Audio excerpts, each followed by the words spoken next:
call them up, see what that's about. We can go around in circles trying to find us out, but if you're looking for the truth, you got to find it out. NASA can't go to space, so we hit the roof. Get it? Hit the roof. And it all came to light with 200 proofs.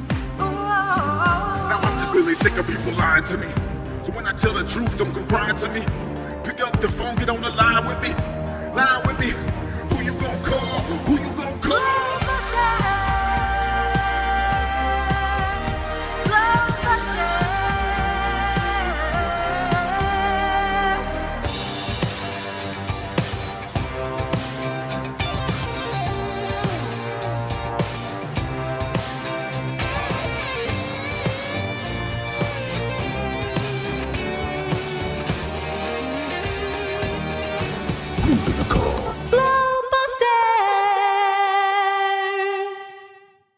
And welcome everybody to Globebusters. Is NASA jumping the shark? I am your host, Bob, Xanadude60, and we are back with another great show for you today. Had some really interesting things that have actually happened this week. And obviously, I'm sure most of you have heard about the ISS, or hole in the Russian part of the ISS, the ship that was docked on it. And we're going to be talking about that amongst many other things. So have some really funny stuff to show, and just more NASA BS fakery that we're going to be talking about. But before we do that, let me go ahead and introduce my posse here with me. First up, we have Jaron from Jaronism. How you doing today, Jaron? Doing well, Bob. Yourself? We're your posse now, huh? Yeah, you're my posse. We're up or whatever. We're gonna go get us some outlaws. That's right. I love that term, my posse. So it's like, all right, you guys are my posse. So there you have it. Deal with it. Can I get 40 ounce of Mickey's? Yeah. A big mouth. There you go. I don't know if I understand it correctly, which is a posse, but I don't want to be a part of that, man. Okay. Well, basically, what a posse is. It's not what you think. No, it's not what you think it is. A posse, Okay. It comes from like old westerns, American westerns, and whenever they had a bad guy that did something, the town formed up a posse, or a bunch of the men in the town, got together and formed a posse, and they went after the bad guy. So that's what a posse is. So yeah. I have English problems, so I understand another thing, and I say, okay, I don't want to be part of this. So guys, see you later. Keep with the show. I'm going to do my stuff.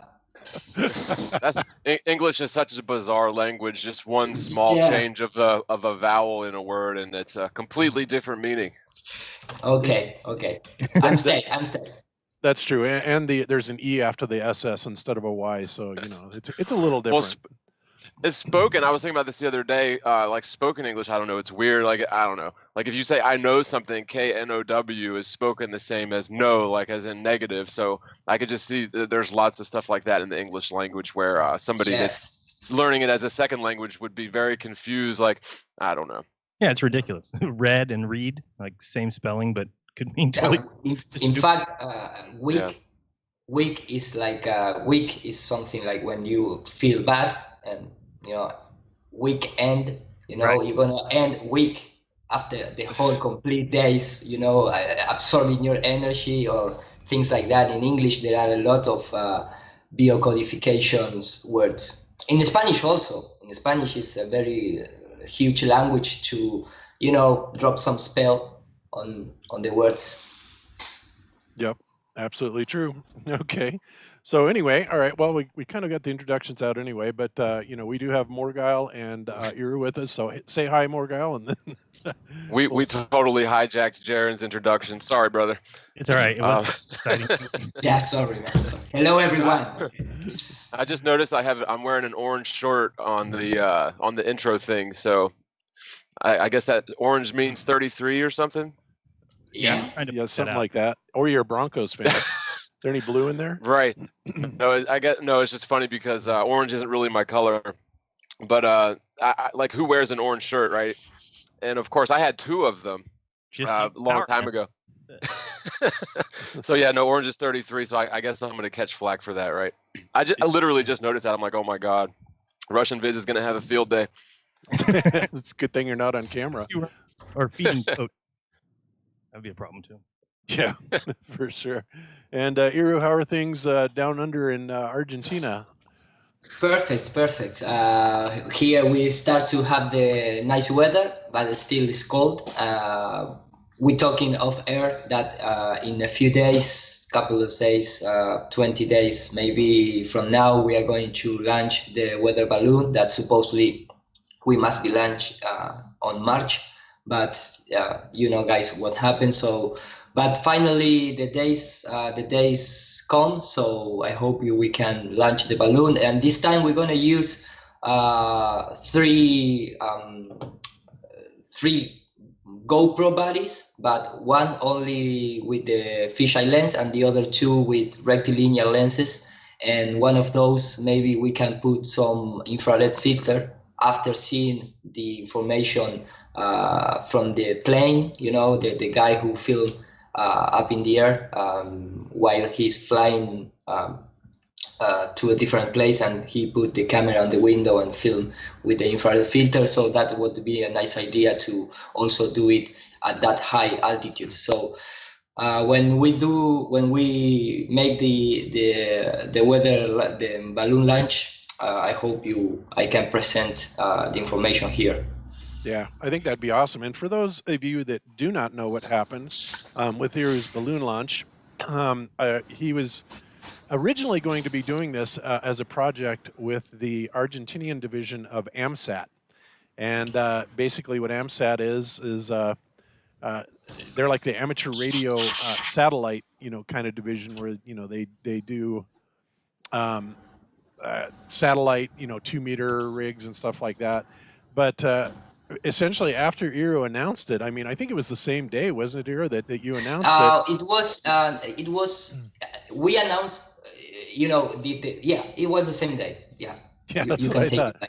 So literally when we announced it on Globebusters, what was going on, somebody got a phone call from I guess the American, you know, head office of AMSAT. Yes, exactly. And essentially said, if you do this test with the flat earthers, you know, like we're really bad guys, we're going to revoke your charter in Argentina. And so it was a result of that they canceled out on their part of it. However, we were able to get the balloon launch funded, and they're going to go ahead and proceed through with it, which is going to be great. And you know, Iru, what would be really cool, and I don't know if you probably aren't going to do that quite yet on this, but you know, in light of JT and all the infrared photography stuff, I think a lot of these balloon launches, if we can get them gimbaled and get infrared on these things, that would be awesome, don't you? Yeah, I think the same. I am not the technical expert behind the balloon. There is a guy who have a school of pilot drones, and in fact he is an engineer and things like that. So, for example, something that they're gonna put some equipment that I am not aware, but it's gonna be a nice balloon, and I'm going to tell him to put this gimbal. And we're trying to put some kind of gyroscope also up there. But the thing is, we don't have, you know, we need to keep the weight down for the ascending of the balloon. So we are trying to. I think we can't pass the 2 or 3 kilograms for the complete. What is the name? The complete the weight things. Okay. Yeah, the complete weight. Yeah. Contemplating the batteries, the lenses, the body of the camera, and things like that. So, but the idea is to put a gyroscope on the balloon also. So I can propose it at least. Yeah. I think that would be super awesome. That'd be very cool. And how big is the balloon that you're putting on there? Do you remember? Do you happen to know the size off the top of your head? It's the standard balloons. I don't know which is the size, but it's like the AMSAT balloon prototypes. You know, okay. the regular. We buy the balloon in New York, and a guy who is a friend of this. Engineering is a pilot in fact, and brings the balloon. It's a standard balloon, about $300, something like that. It's not a super special balloon, nothing, nothing fancy. Oh, okay. Yeah, because we had when we launched ours, we had the option of several different weights of balloons, and of course, that gives you more cargo handling capability. And we had 3 cameras on ours and battery packs, and I mean, when you get all the stuff on there, it really loads it up. So um, Yes, yes, it's yeah, amazing, and it also exactly. really loads up the price tag too. Holy smokes! Yeah, yeah. Here in Argentina, we start to have problems with the US dollar. Right now, the last week, the US dollar get the double of the, for example, when I was in the North Carolina conference, $1 equivalent to 20 pesos Argentino, and right now is 40 pesos $1. Wow. So yes, this here the elite in power is taking the country really in bad situation. We signed recently with the FMI, that kind of stuff. So the things here is getting a little trouble. And if you allow me to make my first screen share, Sure, can I do that? you betcha. I was Just just going to ask, how much would it cost to send Elon Musk up on a balloon? I can't talk about that, man. That's just leave apart. For example, one of the things, just for the people to understand maybe what we are doing is, this is the rectilinear lens that we buy, and this is the standard fisheye lens. Of course, this is the setup is just the camera put in side by side, and you're gonna lose, or the appearance is that you're gonna lose field of view, of course, because it's not that you're gonna lose. This here, the fisheye lens, is just breaking the regular lens spectrum. So I mean, we are the idea here is to have the comparison, the both cameras with the both lenses, and the third camera is going to have the filter. But the main goal of this balloon is that the people, trying to keep low any kind of conspiracy things behind that you correct the lens in your favor and things like that. So this is the main goal of the Right. balloon. Yeah, so this is basically going to stop the people, like Slime Sparkane or any of his posse, from coming back and saying, "Oh, yeah, we see the curve for sure." Because I mean, a lot of people did that with JT's footage. In fact, it was his uh, what is it called? The thumbnail, right? That was on there, and everybody said, "No, all you have to do is just look at the thumbnail, and you can see the curvature." It's like, man, these people are really desperate, to say stuff like that. They'll get one thing that has a slight distortion, don't even know where it comes from. Of course, it's out of all the other footage that shows absolutely no curvature whatsoever. But they'll latch onto that and say, "Oh, proof positive. There's the curvature of the globe." Yada yada yada. It's just crazy. So this is a really great idea. So you can actually show the different lens types and show the characteristics of it. So I think it's a great idea. Yes. You mean like And how they tell us, Bob, that Globebusters, all they do is lie, all they do is make up things, but then when they need to use the ring laser gyro, that comes into play. Globebusters point out that the ring laser gyro does. It's like, I thought we lie all the time. What's going on? I know, and I love the way that there's certain people out there that say, yeah, Bob's the guy that spent $20,000 on a ring laser gyro to prove that there was rotation of the Earth, and it's like, no, honestly, I've never touched the ring laser gyro. That again goes back to a channel supporter, which I dedicated last week's show to, Seventh Day Truth Seeker, who spent thousands of dollars of his own money because he's interested in finding the truth, and he's done all these experiments, and and we've done a lot since then. And in fact, I think Mike Cavanaugh wants to come on and address some of the issues. We may have him on next week to do that. But you know, one of the things that came out of that, of course, was that there was a 15 degree per hour rotation, and of course everybody jumped onto that. Oh, Globebusters proved that the Earth is rotating. It's like, no, that isn't what happened at all. But that's, they accuse us of cherry picking stuff. So they cherry pick that out and instead completely ignore The rest of the story, which I went on to explain that, Sanyak picked this up, Michelson Morley also picked this up 100 years ago, and it was proven conclusively that what's actually happening is that we are picking up the dielectric rotational energy of the sky, okay, of the stars. And of course, Airy's failure proved this by a very, very simple test of putting water in a telescope lens that would actually slow down the light. And it's so simple, it's scary.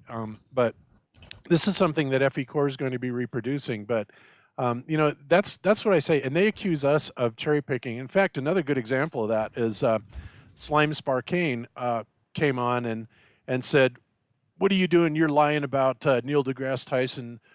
He sent me an email saying this, that I was lying about Neil deGrasse Tyson, admitting that not the Cavendish, but the Aristophanes experiment would work both on a flat Earth with a close and local sun, as well as a round Earth with a sun that's far away, right? And he called me a straight up liar. So I sent the link back to him, and then he writes back to me and he goes, "Oh yeah, all you're doing is just cherry picking." What he says is like, cherry picking? This was a flat out admission. And they wonder why nobody wants to quote unquote debate them, between, stunts that they pull like that, or they'll have people like Soundly, in the background coaching other people in a debate. I mean, they're just dishonest scum, honestly. And that, this is why we don't pay any attention to them. So if you guys, write me any more emails saying, "How come you don't answer Slice Barkane's challenges?" That's why. We have caught them lying so many times, it's ridiculous. The first time was so blatant, Soundly coming on and saying that he had captured Earthshine and said that it took him, days and days and days to get everything just right to be able to bring this Earthshine out. He comes on, does it live in about, 30 seconds, guys? I think I also was able to do it within 30 seconds, and I don't know anything about photo manipulation. So it's just crazy. So this is the reason why we don't even want to give these guys the time of day. They're just a bunch of clowns, and they will cherry pick, they will lie, obfuscate, and everything. So, we just go on. Considering one who will go unnamed said that because I said "thanks, Jaren" at the end of one of my videos in my shoutouts, I was reading from a script, yes, and that I forgot that I read my own name, and then I had to explain that I said, "Oh, well, that's actually Bob's son's name," and I was saying thank you because he's kind of our audio guy, if you will. And he comes back and says, "Oh, I knew that. I was just trying to get a reaction out of you." It's like it was there's not even spelled the same. Right.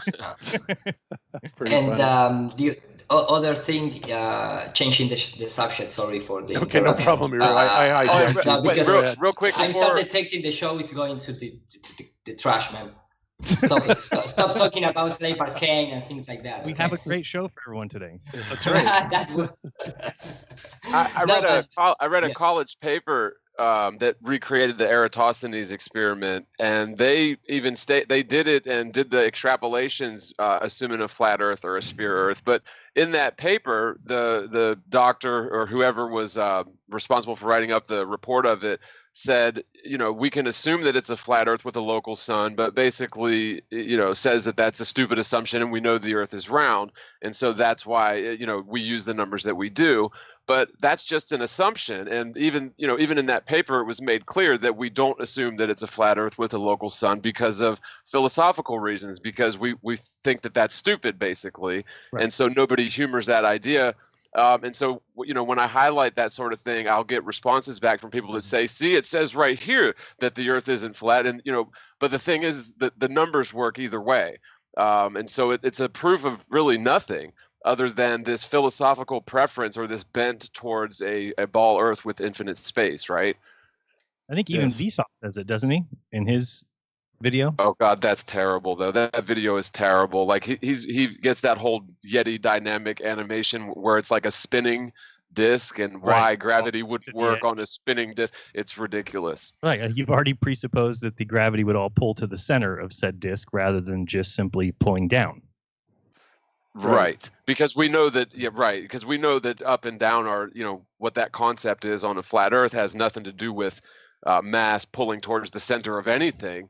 This Right. concept of gravity being pulling everything towards the center of the sphere's mass is just hypothetical if you assume it's a ball in the first place, right? It's just nonsense. Right. And this is why, I have said so many times before, do not allow the ballers to drag you into their model, because they do stupid crap like that. Gravity's got to pull you towards the center of the disk. I mean, that Vsauce is the Earth flat video is the dumbest thing I have ever seen in my life. Oh, it's got like millions, like almost 20 million views. I know. I think. Yeah, I just pulled it up. It has almost 23 million. So yeah, Wow. like Crazy. Yeah. Yep. going so, up there. And- And he does say in there that the same thing about the Aristophanes experiment. That yes, if you take the sun at being an infinite distance and that we're on this curved land, then you get those results. But also, it works the same if you take a local sun, a flat Earth, and that's why the shadows are changing. Yep, absolutely. Okay, so Ira, we are done Sorry. co-opting Yeah. your share. So go ahead. No, but for finish the presentation, Yeah, the no only the last thing that I want to share is that a guy from the team of the R flat, he is system engineering in programming system. I don't know which is the name in English of that career, but the guy is an engineering and he programs stuff in Android and things, in that kind of software language, and he creates this prototype that the idea here is that you can create a calibration between cell phones using the gyroscope, not the accelerometer or things like that, the actual gyroscope. In fact, you just have a button to detect if your phone have or not a gyroscope, a real gyroscope. And it's just the idea behind this is just I know that I'm not going to explain very well because my English language, it's stuck me in the concept that I'm trying to share. But the idea behind is that you are with a friend and you can calibrate both cell phones at the same time in the same position, and then you one of the guys start traveling, for example, in plane or car or wherever, and the application start to measure the differential in the 3 axes of the supposedly spinning Earth. And supposedly, if you travel, a few kilometers, a few hundred kilometers or thousands of kilometers, the z-axis must be changed because you are in another position, relative to the first cell phone. And we make some tests with 1,000 kilometers because Argentina is very long, and of course the z-axis never change. At least you are ascending or descending mountains or something like that. But nothing. I just want to share that this is one of the projects that we also are developing. So when it's finished, we are going to share free to download and test it. I have a really poor explanation of the techniques and the engineering behind the software, but I just want to share with all of you that we are people around the world, trying to make experiments based on the own knowledge that anyone have, and collaborate, with this all really through thinkers. Beautiful. Through thinkers. Yeah. Well, I'm going to stop sharing now. okay. But I promise that I'm going to share more. Okay. Okay. No problem with that, Iru. All right. Let me switch you guys back over to my share screen. There we go. I believe that's it. Yep, that's it. Okay. So, oops. I'm sorry, Darren. I missed that. I didn't say anything.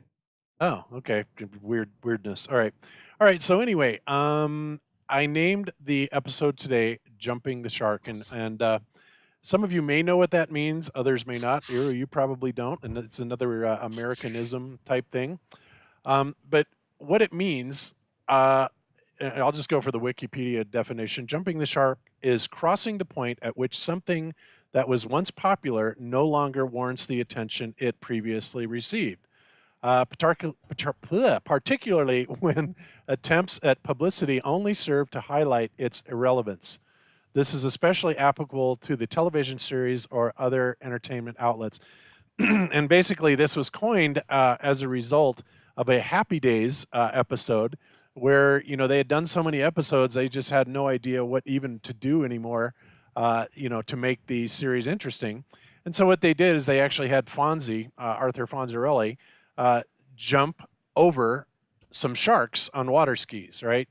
So that is where it came from. And of course, another good example of something that, warrants that would be the Apollo 13 mission, right? It's funny because after Apollo 11 and after Apollo 12, the American public was so basically, been there, done that with the Apollo moon missions that they were actually, calling into CBS and complaining that the Apollo missions were interrupting the reruns of I Love Lucy. Yeah. So thus, in the Simpsons is really clear. They leave clear that kind of message. When Homer goes to the moon, supposedly nobody see the space career anymore. So they need to put regular people as astronauts to take again the feeling, connect feeling between person and astronaut. And that is what is going on in the real life. I mean, the astronauts are really, even non-regular people, maybe below the regular people mind. Yep. Yeah, absolutely. Isn't that such a foreign concept though? Like pre-DVR and pre-on-demand, like you had to watch what was on like a couple of channels, and like, whatever was on, you had to watch it. There was no way to capture it and play it back later. And so, I mean, how boring does something have to be though? If you go back and watch some of those old Apollo stuff, I mean, it really is just boring. And, they were shoving it down people's throats as well. I mean, they were putting this stuff up, and it's like, eventually people just got so sick of it. I mean, whatever happens in space, it is pretty boring stuff because frankly, we know they're faking it, and they're not going to go, way hog wild and way off in left field somewhere with their fakery. They're going to keep it pretty, humdrum and as, non-spectacle as possible. But yeah, I mean, what did we do without DVR, right? Yeah, no kidding. Might have things changed for sure. So anyway, that is what jumping the shark means, and we're going to highlight some of those things today that really, in my opinion, are just desperation moves by NASA, and we'll get to that here very shortly. So, but before we do that, a couple announcements that I want to make. First of all, we have in Denver a meetup at a place called the Goosetown Tavern, which is basically down on East Colfax. The address is, oh boy, where is it? 3242 East Colfax. And what I wanted to let everybody know is that they have meetup there, Flat Earth meetups there, the first Wednesday of every month. It is at the Goosetown Tavern. It runs from 6 p.m. to 9 p.m. And we do that the first Wednesday of every month. And if you want to get in touch with somebody about that, David Gordon, who is a mod in the chat right now, can give you more information, but it's pretty straightforward. And this is also the place, guys, the Goosetown Tavern, where we will be having the meetup after the conference here in November. The conference is on a Thursday and Friday and Saturday, Thursday and Friday, excuse me. And then the next day, Saturday, we will be having Flat Earth Man Alex come down and join us at the Goosetown Tavern. We'll be singing some of his songs and all that. So this is kind of the place to be in Denver. So you might want to make a note of that. So there you have it. All right. And next up, let's see. One other thing I wanted to cover from last week, because I don't know how I missed this, and Iri, you weren't here to see this, but we basically exposed the Genius by Stephen Hawking excellent episode. Work. Yeah, thank you. Sorry for interruption. I see complete and excellent work. Oh, thank you. And it's episode 6, not 2. I mean, this guy that, thinks that he crushed the flat earthers doesn't even know what episode it is. But anyway, there was one thing on there that I cannot even believe that I missed. And I'm going to show that to you now just to kind of elaborate. But let me go ahead and play this section. Oh, and by the way, when I said that you can look for PBS to try and strike us and take this down again, sure enough, 2 days ago, we got it removed in the United States, and I immediately appealed it again. And this time, it only took about an hour and 45 minutes before they released their copyright block on it and let it go back to normal. But it's like these guys are just pathetic. And like I said, PBS is supposed to be a public broadcasting system. That's what PBS stands for. Of course, I think it's more like public bull, stuff now. But so they just don't want anybody using their publicly funded information, that we pay for via donations, and also they get government grants for it, yada, yada, yada. So they really have a lot of nerve, first of all, doing that. But the one thing that I wanted to show that we just blatantly missed, and I can't believe we missed this, is this part. So you guys remember where they are coming up, and the laser basically at 3 miles, according to the Earth curvature calculations, is supposed to be at 72 inches or 6 feet. So, I covered all this stuff on this, and then I was rewatching the episode and I was watching this. But watch what happens here with this guy. Well, first of all, he's getting up on the railing of the boat, right? And he's going to stand up on his tippy toes all the way up here. He's on that, and look where he's reaching to. Wow, holy cow. And he's marking this and saying that it's 6 feet. Now, if that's 6 feet, I'm a monkey's uncle. All right, that's 8 feet, Well, at least.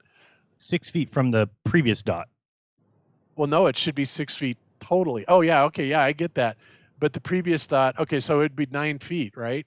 But they're claiming this is 6 feet, and they're saying that it's risen to 6 feet, right? Yeah. So anyway, And what is the name of the lake? Is Big Bear?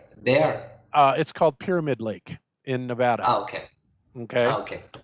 So anyway, yeah, so he's reaching way up here, and the other one was basically, so he's like 8-9 feet up in the air. He's standing up as high as he can reach, and this guy's probably easily 6 foot. So that just goes to show you that, their initial measurement of, what was it, 2 feet 7 inches, that was obviously way more than that, is just being exaggerated even more on this, right? So wanted to put that out there. Yeah, and if you don't mind, can I share the screen one more time? Oh, sure. Yeah.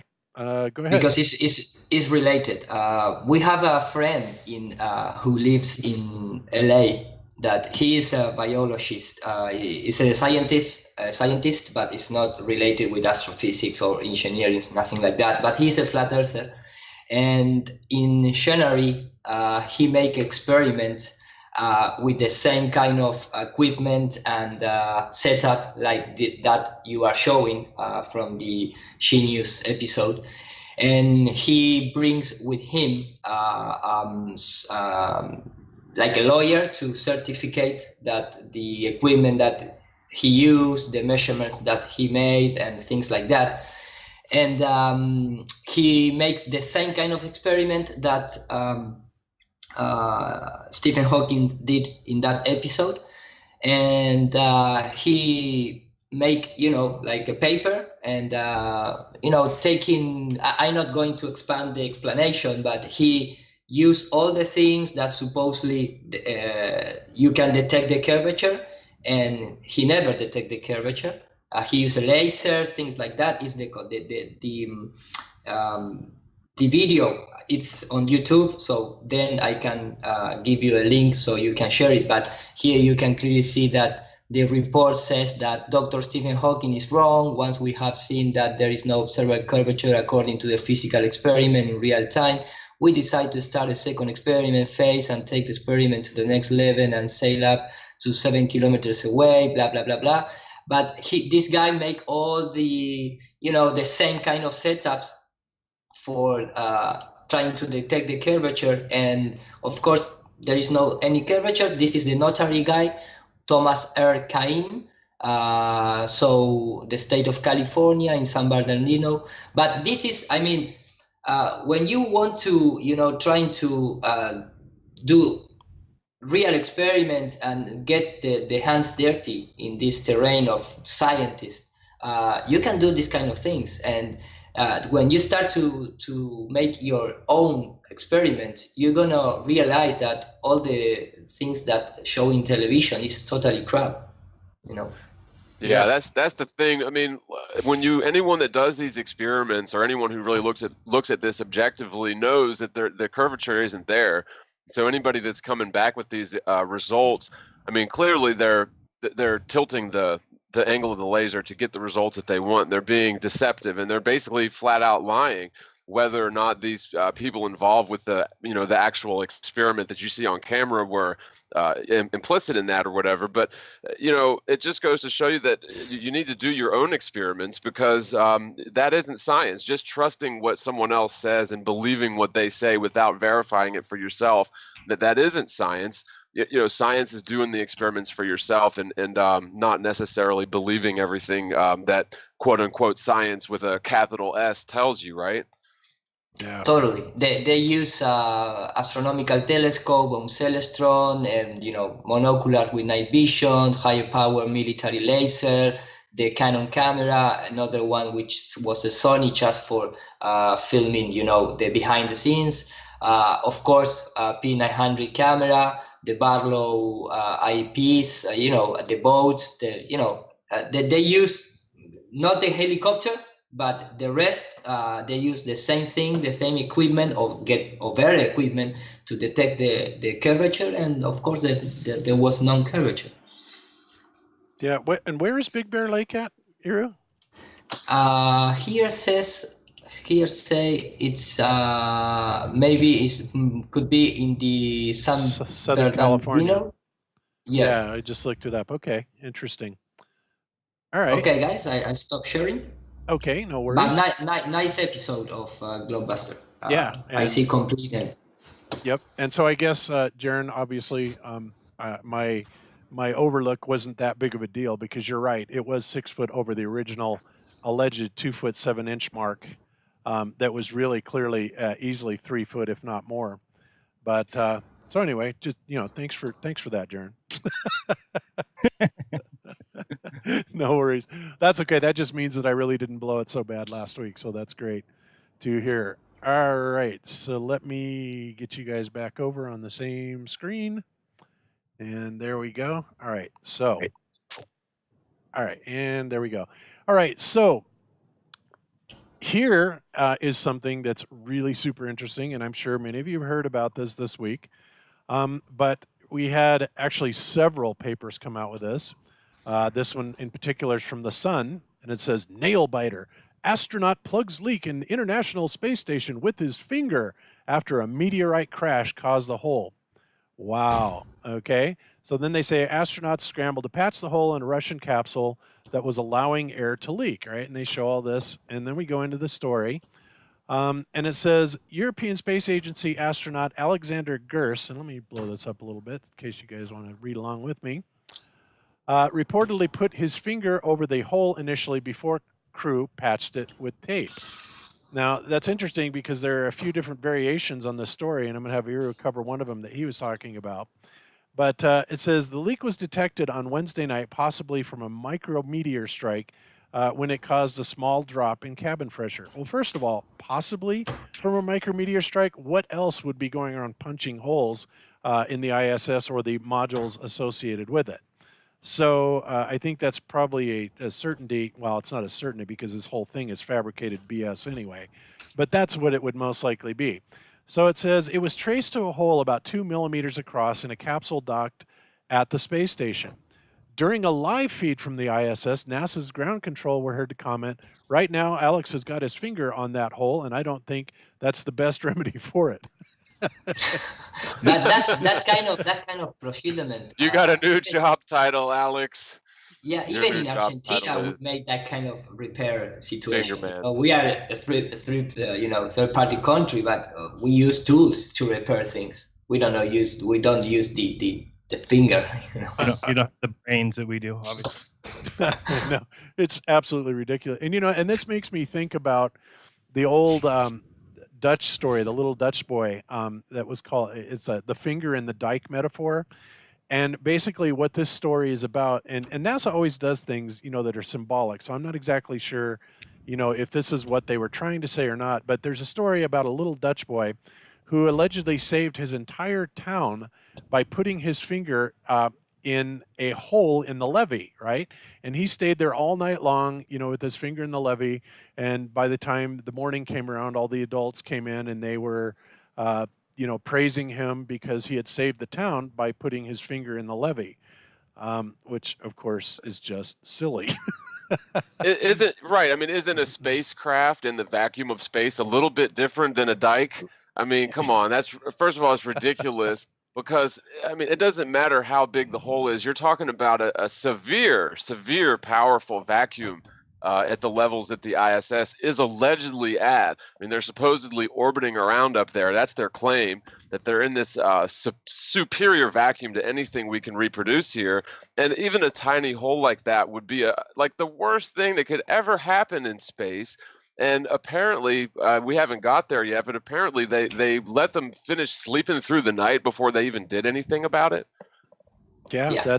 That's one of the articles that Iru has, which is pretty interesting. So they are such liars. It is beyond belief. So, okay, so the Russian crew taped over the hole, slowing the leak before two spacemen put sealant on a cloth and stuck it over the area, right? Actually, it was one spaceman and a fingerman. Right, gotta have the fingerman. Their colleagues took photos for engineers on the ground. Now, first of all right, guys, this is so preposterous, for several reasons, but not the least of which, but, the Russian module would have likely been pressurized identically to the ISS, which we are told is pressurized at 14.7 psi, right? And, the idea that they could possibly, have a 2-millimeter hole without it literally ripping the side of the spacecraft out is preposterous. I mean, we've all seen what, a lot less pressure than 14.7 psi can do to things like railroad cars and stuff like that. Absolutely crush them, like a tin can. And not only that, they let them sleep all night because this 2-millimeter hole, apparently, they don't seem to think that is going to cause any significant air loss. And if you think about that, what do you think would happen if you put a 2-millimeter hole in an airliner, right? They would be red alert all the way, right? Yeah. So the idea that it would be like popping a balloon or taking a soda can, shaking it up, and then popping a hole in the side of it. It would be an explosion. And it's funny because I've mentioned a few times, and I'm sure other people have. Maybe we probably even talked about it, that the ISS, for as long as they've claimed it's been up there, it's like 18 years or something like that. It's getting up on 20. Yeah. Getting up on 20. That's what they claim, but nothing like that has ever happened. They've never had a situation where, in spite of all the alleged space junk that's up there and all the little micro debris and the velocities that they claim to achieve orbit, over 20 years, nothing has ever happened to even put a pinprick in the damn thing. And so it's almost as if they had to come up with something, but you would expect something like that to result in that would be a huge red alert. I mean, you're absolutely right. I mean, that would be like worse than being in a submarine and having a hole poked in the side of the submarine. I mean, that would be something that that it would be severe. I mean, they wouldn't sleep through the damn night and have some guy with his finger on it. I mean, I don't even think they would survive because such a thing would just start ripping through. It would cause damage, I believe, to the ISS. It would be like popping a balloon, and that the ISS is not designed to. It's not designed to have that sort of thing happen. It would be catastrophic, and the fact that they claim that he had his finger on it, I mean, that would be like you're talking. It's thick structure. It's not just a little. As far as I know, it's not just like the holes right there. They've got to have some kind of insulation in order to keep temperatures decent in there. And just the fact that they claim that he was able to plug up this sort of hole with his finger is a lie. I mean, it wouldn't. I mean, unless it hit on a sweet spot where there's just a hole and then space, but I just don't see. It's just total bullshit. Excuse my language, but Yeah. just such liars. And leave something clear. It not was in the ISS. It was in the Soyuz capsule. Attached to the ISS. Yeah, and it's attached to the Yeah. ISS, therefore Yeah. it would have been pressurized the same. The pressure would have been equalized. So anyway, continuing on with unless they had it cordoned off, but maybe they did. Oh, they don't do that. They don't close hatches. That's right. Yeah. So anyway, it says flight controllers monitored the cabin pressure while working to come up with a better long-term solution. Although the leak is small, if it had not been spotted, the crew would have run out of air in 18 days. Give me a break. If it hadn't been spotted, it's like, what about monitoring the cabin pressure, the very line above it? I would have thought that would have showed up really quick, and they would have gotten to that long before 18 days. And the idea that a 2 millimeter hole wouldn't have just blown the atmosphere out in 18 seconds is preposterous, let alone 18 days, okay? So then they say mission control outside Moscow told the astronauts to let the sealant dry overnight, and more leak checks would be conducted Friday. The makeshift repairs seem to have stabilized the situation, at least for now, officials said. And they said that the NASA and Russian space officials stressed the 6 astronauts were in no danger. So, continuing on, a NASA spokesman said it was premature to speculate on whether they might have to return to Earth early if the leak, even as small as it is, cannot be stopped. The hole is located a part of the craft which does not return to Earth, according to NASA. It's like, okay, all right. So anyway, they just go on with this story that really makes absolutely not a whole lot of sense whatsoever. They make it seem like, hole in the ISS, no big deal. We're only dealing with a vacuum of space and infinite cold, and our lives are in danger, yada yada yada. So they try to really downplay it. And it's pretty funny. So now, another thing I want to show is that Chris Hadfield, right, sent out a tweet. And he said, basically, here's what he said. It's right down here. Oh, where'd it go? He says, when your spaceship suddenly starts leaking air, you fix the hole with duct tape and a gob of epoxy. Nice save, right? And so here we have the official NASA photo, 25 KB X72 0028 100.0U NASA, right? Obviously, really a very legitimate NASA photograph. Or is it?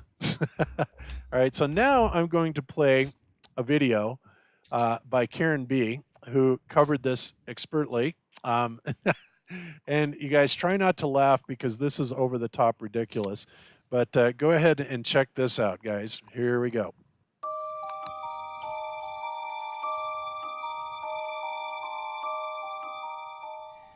Well, I'm sure by now everybody's heard about how the ISS got a hole in it from space debris. Astronauts find a hole in the International Space Station, plug it with a thumb. There's a hole in my spaceship, dear NASA. A hole.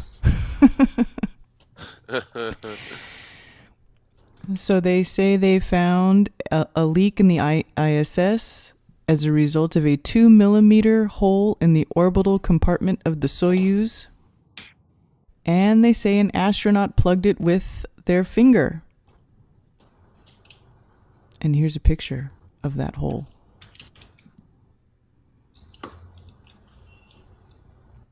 Astronaut Chris Hadfield tweets this picture.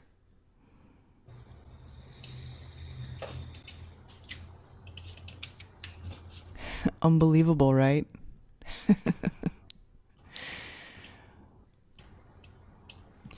Don't you think it's kind of strange that the hole on the ISS is exactly like this album cover? An album cover that was released September 23rd of 2014. September 23rd. I mean, that's one of the most occultic dates you can possibly come up with. A Christian alternative rock band providing a soundtrack to the resistance declaring, "The kingdom of God is at hand." You can extrapolate from that on your own. The point here is that we are being lied to, and this is how stupid that they think you are. So if you have a friend who is a big NASA fanboy or girl, show this to them. Watch them scramble to think of excuses for NASA being caught in yet another steaming pile of BS. If this is the first time you have seen information that shows how deceptive NASA is, I'll put some links in the description for you to see some more. Even as the teletypes around the world pick up the news, we wonder what being informant is like. 0, 0, 9, 6. NASA lies. Earth is not a soggy, spinning pear globe in the vacuum of space. Space is fake. Research flat Earth. Ask questions. The only stupid question is the one not asked. Thanks for watching. All right. So, Well done. yeah, well done, Karen B. Excellent. And, guys, she wasn't kidding. Here's the Commodity album. And sure enough, Remedy Drive by Commodity, there it is. Chris Hadfield absolutely stole that directly from them. And beyond that, like I said, he can't simply come back and say, oh, well, yeah, I was just doing that to show a point. Why? Because it literally has the NASA, numbers on it, right? Then the NASA, everything looks official by this. So unless Chris was doing this, intentionally, which obviously somebody was doing it intentionally, but they just never thought that they would ever get caught. There is no excuse for this. This is labeled up with NASA nomenclature and all this stuff. And if you look at that, these are absolutely identical, no doubt about it. Even the little spots on the outside of the image are still there. That. So I mean, just an unbelievable deception. And this. No, but the thing is that the Commodity album takes permission from NASA to use the whole of the meteorite because they travel in time and get the picture on the future and uses. That is, That's right. NASA can do that. NASA can do that. That's right. So that means that NASA is hiding from us that they have time travel technology. Yeah, All right. man. All right. Another good conspiracy theory. Oh my God. So anyway, and this is one of the things. This is another thing that I have to ask all you ballers out there, right? It's like, why is it that you will sit there and argue with flat earthers over, oh, well, we can't see the bottom 40 feet of a structure that should be 2,000 feet below the curvature of the Earth, and yet you will not question anything that NASA puts out. I guarantee you, nobody will touch this with a 10-foot pole. Why is that? Why is it that you don't scrutinize the ISS footage, which is the most ridiculous fakery ever? Like I said, it was so fake that we did a show for over a week on it, a year on it, that all we did was point out all the ridiculous flaws inside of the ISS, back in the early days of Globebusters. We have seen CGI instance after CGI, augmented reality, astronauts fading in and out of frame, fading in and out, things that you guys will claim are video compression errors, when only the subjects themselves, the astronauts, and what they're doing are glitching out and the rest of the background stays intact. You got Chris Hadfield, operating up against the green screen, all this stuff. I mean, it is so voluminous that it is absolutely beyond belief. And do the ballers ever come back and want to debate that? Of course they won't, because they would get their clock cleaned, because NASA is a fraud. And again, so a lot of people would then come back with the assertion that, well, just because NASA's a fraud, that doesn't mean the Earth is flat. And it's like, okay, you're right. We would 100% agree with that. However, this is where we get back into this preponderance of evidence. This is just one other thing of the preponderance of evidence that indicates that the Earth might be flat, because you have to ask yourself, if you are a sane, rational person, why would NASA be faking all this stuff if what they are doing is legitimate, and if the Earth was actually a ball, flying through space at ridiculous speeds? On and on and on and on. Why? Why would they do it, guys? Come on, ballers. Tell us But why. I think what they're going to say is that Chris Hadfield was talking about NASA protocol in case of a leak, which sounds like a bunch of crap to me. Because of course, I just don't believe that even a micrometeor in space would be something that would just cause a little slow leak. I think it would be way more drastic than that. But so they're going to say that he made a tweet and he just put up, like, I don't know, his favorite picture of a hole. And it's kind of hard to explain the numbers at the bottom, but they're going to claim that someone took that and ran with it and started saying that was a picture of the actual hole. And I guess they're going to just backpedal from that. I mean, because that's exactly the same image. There's no difference at all. Right. So they're not going to be able to say, oh, it's an actual picture. They're going to have to say it was some kind of a joke or and that's all fine and good, John. But the problem is the person that picked it up and ran with it is Chris Hadfield, Commander Hadfield of the ISS, right? So, so he was actually went on to say that was actually the hole. It wasn't. There was more than just that tweet. Well, the thing is that the picture in the NASA tweet, it have the that numbers and that labels on the picture, which is really strange, because I mean in the cover, of course, it doesn't have anything like that, and in the Chris Hadfield tweet it has said NASA and it had the measurements and that kind of numbers and things like that, which is something strange.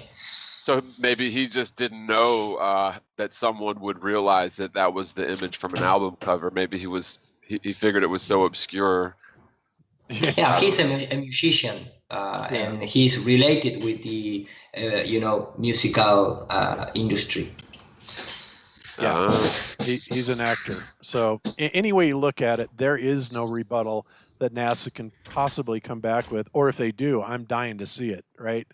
But this is absolutely hilarious, and this is just another one of those things that, again, ballers, if NASA was real, why? Okay. Anyway, all right. So let's go on. Let's get rid of these and that. And that. In fact, when you go to Wikipedia and enter into the picture of the album, it says this is the cover art for Commodity Album by the artist Remedy Drive. The cover art copyright is believed to belong to the record label or the graphic artist. Right. So you got to wonder who put in all the NASA nomenclature at the bottom. And you have to remember too that we should expect to see nothing other than NASA cover this up, as they do everything else. And like you said, Bob, that these guys will never call them on it, and they don't realize the problems when you have one company or one organization that's in charge of all of space. It's just, this is what happens, is that they can never be found to have done anything wrong because they're the only ones who get to explain and cover it up. So it's not like science, where science is other people and other organizations, and they all have to do these matching experiments to show that it's true. When NASA's the only one up there, what are you going to do? Yeah. Well, the obvious rebuttal to that is people are going to come back and say, oh, but Jaron, NASA isn't the only space agency in town. You got JAXA, you got Roscosmos, you got the Chinese, you got, yada, yada, yada. And, as we have covered before, it's like, look, guys, they may seem like they are separate entities, and the governments may even seem like they are separate entities. But the fact is they are not. They are all controlled by the very same people. And these are the very same people that control most of the power structures worldwide, if not all of them. Not the least of which, of course, would be the Federal Reserve, right? So, it's just so crazy. Oh, and thanks, Alex. Alex just sent me a thing, that same tweet. But it's just so crazy that people honestly believe that these entities are not related, that the governments are not cooperating with each other, when in fact we know that they do. I mean, for crying out loud, just look at the Antarctic Treaty, right? Something that has to be hidden from the world, and the whole world is in on it, regardless of how many resources there are that can be taken advantage of, and things like that. So it's just crazy. And look at the Sputnik scare, right? Like before we had a space program with men on the moon, or the aggressive space program that we did. What kicked that off was the whole psyop of the Russian satellite flying overhead of America, and that really was that was a huge media stunt that the Russians must have been in collusion with, or at least they didn't combat the allegations of the United States ever, because clearly, even to the extent of the Cold War, the space race, the nuclear proliferations media fiasco, psyop, all these different things are just clear evidence of collusion once you know the truth of the Russian and United States governments for as long as, since before and after World War II at least. Yep. Oh, okay. And Alex, conspiracy music guru, just sent me a tweet, and it says basically, thanks, Commander Hadfield. Let me actually screen share right on this. Thanks, Commander Hadfield. But to avoid confusion, the crew used Captain tape. That's what it is, Kapton tape, not duct tape, to temporarily stop the minor leak on Soyuz while developing a permanent solution. And this photo shows a small hole in the Solar Max satellite, not the hole observed Thursday on the station. So the Solar Max satellite, what is going on with that? I don't know. So already they're in full backpedal mode, right? Not surprising at all. Crazy. All right, and thanks for that, Alex, conspiracy music guru. Very good. All right, so I'm sorry, John, did you have something or? No, it was me. You... I say that we are waiting for a new song, at least in my opinion. Well, I would just say, that's just absolutely psychopathic, man. Either he really didn't know where that image was from, or he really thought that no one would catch him, and that's just so bold. But something that somebody does on Twitter, I guess. I don't know. I don't use Twitter, but maybe they didn't think it would be scrutinized to the degree. But that's the sort of the beauty of the internet, right? Anything that they put out is going to be scrutinized. So, you'd think they'd be more careful. So maybe they're just stupider than we give them credit for. I don't know. Well, I think they think we're stupider than they give us credit for. And like I said, for the most part, that's generally true, especially for the people that are still deeply indoctrinated into the Ball Earth lie. And they just, they keep pushing this and pushing it just to reinforce the programming. And that's exactly what's going on. So anyway, so getting back to our incident that, we got a micrometeorite that, poked a hole in the Russian module. This takes me back to something that I read a long time ago on the Clues Forum. And I've talked about this before, although it's been many, many years. Well, not many, but a couple years. And as you guys know, I like to read Clues Forum, and actually haven't been keeping up with it too much in the past. But one of the things that they came out with a long time ago, they were talking about another incident where a micrometeorite had allegedly pierced one of the solar collectors of the ISS. Well, first of all, the thing that we find hilarious about this is they have all these different photographs or artist impression or whatever you want to call it from different countries of the ISS. And when you look at them, you see that one of the biggest differences that are absolutely different in every picture are the solar collector arrays, right? Look at how they are structured in this April 16th, 2009, all right, and what they look like. And now let's go to July 17th, 2009. Well, now they're a different color. They're a little bit wider. They have an infrastructure in between them. Here's another one. Now we've got a totally different picture once again, this time intermixed with maybe some gold panels. Of course, that could be argued that that's just the light hitting off of them in a specific way. So now November 25th, that's this one. Then if we go to May 29th, 2011, once again, we are looking at a different structure, not too much different, but a little bit different. And of course, as you can see, this is being changed in its configuration from time to time. And then they get down to, where is it, where they actually are showing some of the other anomalies, like here's astronaut Scott casting a shadow. Then all of a sudden he doesn't cast a shadow anymore. These are just all major anomalies. Then we're talking about the damage, right, that came from the little micrometeorite. And you look at this and it's like, what is this? This looks like some sort of printed foil. You can see right through it. It doesn't, this is in no way any type of solar collector, right? It cannot possibly be, because solar collectors don't work like that. I think David Weiss would be the person to explain this, but I think they have a variety of like cadmium salts and stuff like that that actually convert the solar energy into electricity. So we've got different pictures of the rip. Here's another picture of a rip, and then you've got another smaller rip over here. And then you've got a different picture from a different space agency showing yet even a different rip. And they go on and they examine all of these. And they basically, what they're showing is not only are they showing that they have completely different solar panels, but the rip and the damage is completely different.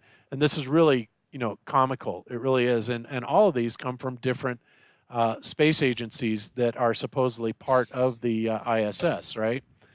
So, yeah, just documenting this.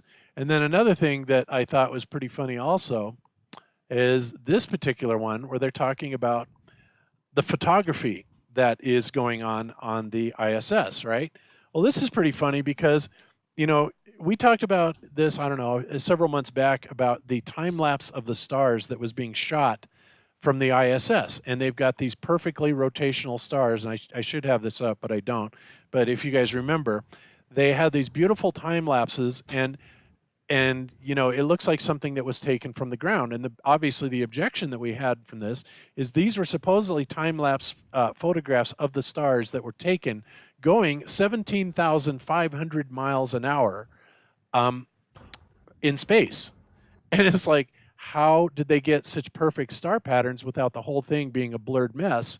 When even, a few seconds at 17,000 miles an hour would be completely blur out the picture. So here we have Clues Forum doing another analysis of the photography, looking at the metadata, looking at the shutter speed, all this stuff.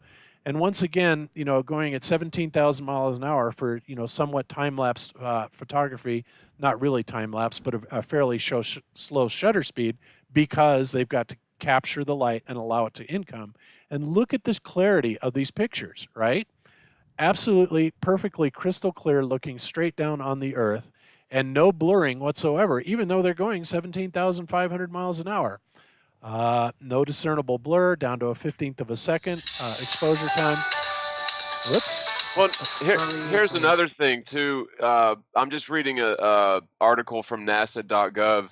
It says that the insulation on the ISS, and I know we're talking about the Soyuz, but I think it would be similar. I mean, it's not going to be too different, I wouldn't imagine. But they say that it's got multiple layers of mylar and dacron, and so for him to claim that he's able to plug up, multiple layers of insulation and that sort of thing with just putting a thumb on it, it's crazy. Yeah. Well, not only that, John, but I mean, that material cannot be very thick, right? Because the weight would be prohibitive in trying to get it actually up there. So it would be interesting to see that. And of course, there's also not one photograph period showing the ISS under construction, right? So all of this goes back to a fantasy in the first place. But again, like I said, the idea of sticking your finger or your thumb in it to stop a leak that would be diminishing the internal pressure, 14.7 psi pressure of the ISS or any module attached to it, is absolutely preposterous. As you guys saw, at the end of Karen B's video where they were crushing the railroad tank cars. Now think about this for a second. What crushed those had to be less than 14.7 psi. And that's assuming that they were even at sea level in the first place, right? So whatever the vacuum is, the external pressure is 14.7 psi, assuming it is at sea level, right? And you saw how violently they were crushed. And there is no way that the ISS is made from anything that would be nearly as strong as the the steel walls of a railroad car. Now, a lot of people will come back and argue, well, yeah, except we're pressing down from the outside, not out from the inside. And out from the inside, it would be a lot stronger. Okay, granted, that's true. But we're talking about a guy's finger, right? That supposedly is stopping this massive crushing force. And it's just absolutely ridiculous. Yeah, it would. I mean, it would be like an explosion of the atmosphere out of there, and I still believe it would be damaging to the to that insulation and all that. And the whole thing is clearly just a stunt, like you said in the beginning, to get their publicity out there, and they don't care. I mean, they don't care if people catch them in bullshitting. They get caught doing that all the time, and it doesn't matter because the fanboys will continue singing the psalms and the hymns of the NASA program and the Apollo missions until the day they die. They will never come down off of that, even with all kinds of solid evidence that NASA has been doing nothing but faking space and just really tricking people, going for decades, the biggest hoax of ever, which is fake space.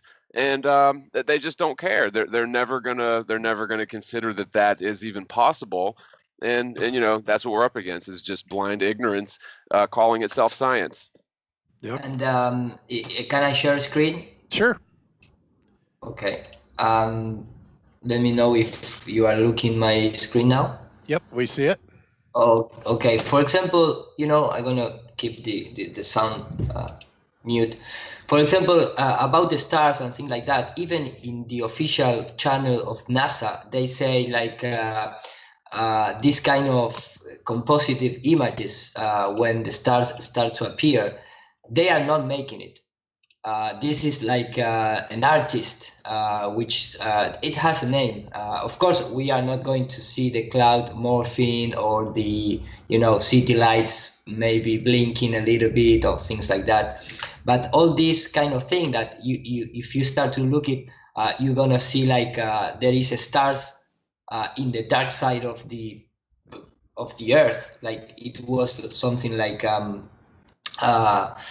layer of stars. You're gonna see a lot of errors in the how they jump through the atmospheres, and here you can clearly see like, hey, what happened here? It's the stars are freezing in the dark side of the Earth, and I don't know if they do this on purpose, but they are not credit for themselves to make this kind of composition image. This is supposedly, it's like a gift from a guy mentioned here. This is NASA television, sure.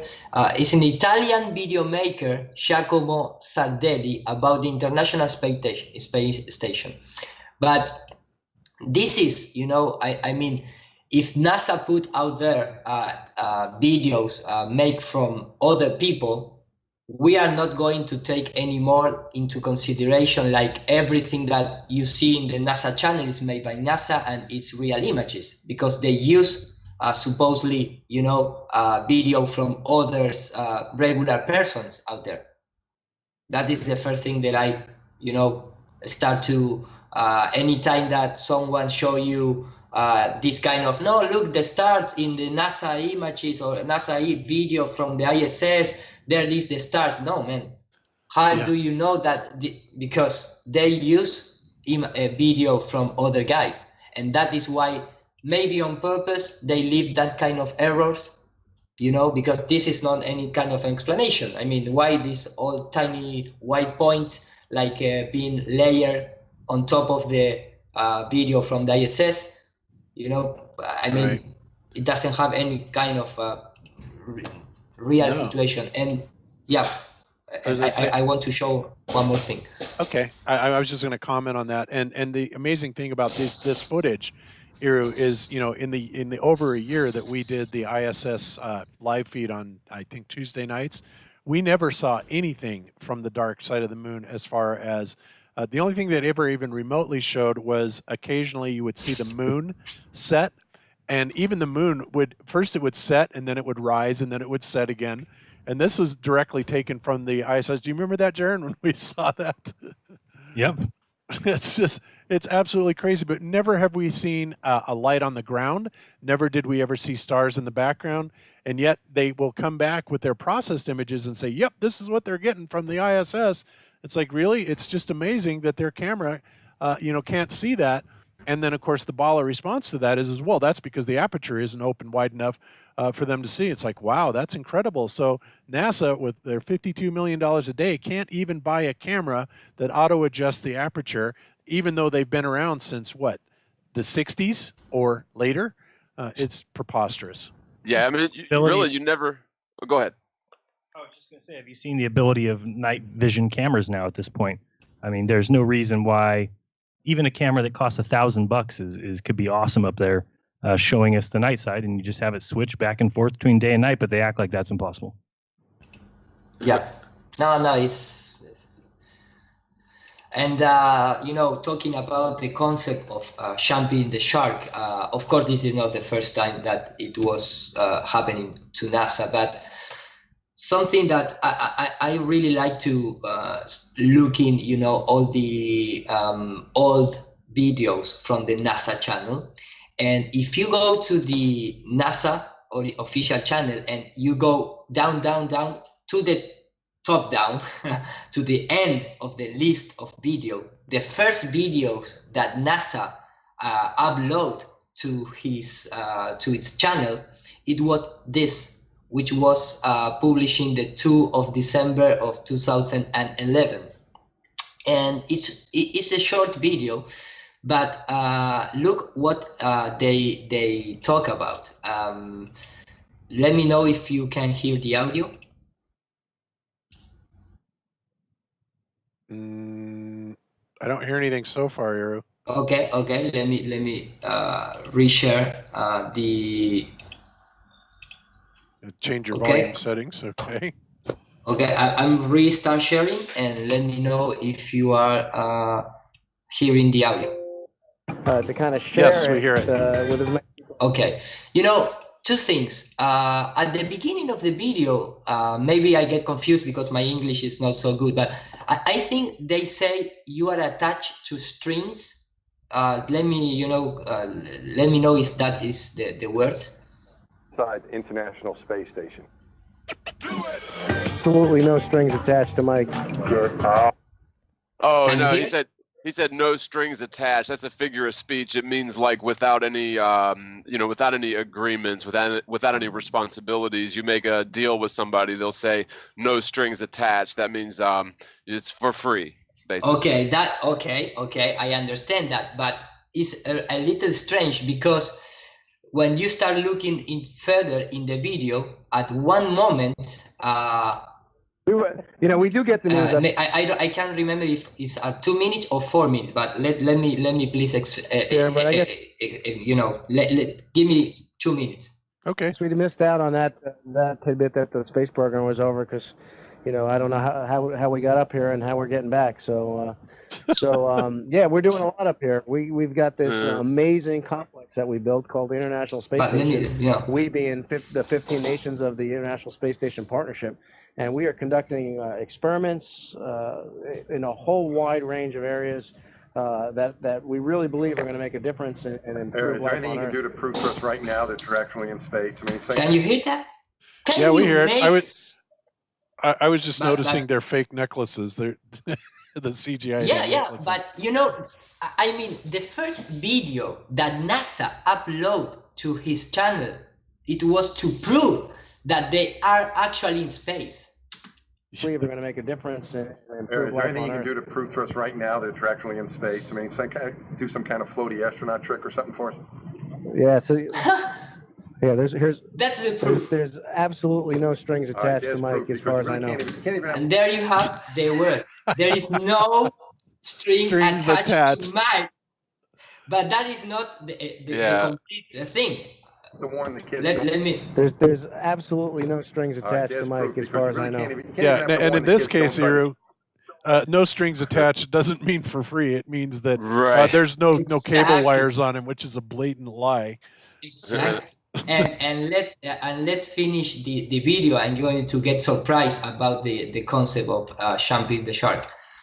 Try it out at home. the most fun things that we can do up here is just simply look out the window and when you see these views, you're like, oh, I wish everybody can see this. So you really want We to do try and too. take as many pictures as Yeah. much video as you can. So to kinda all the complete session is it doesn't have any sense. showing in the sky. But at the end of the It's tucked in video, the payload bay, at the end, and hear we've carefully been what he's working gonna say. and training together for like 5 years. Seemed like, well, that and then a hurricane cleanup for Ronnie.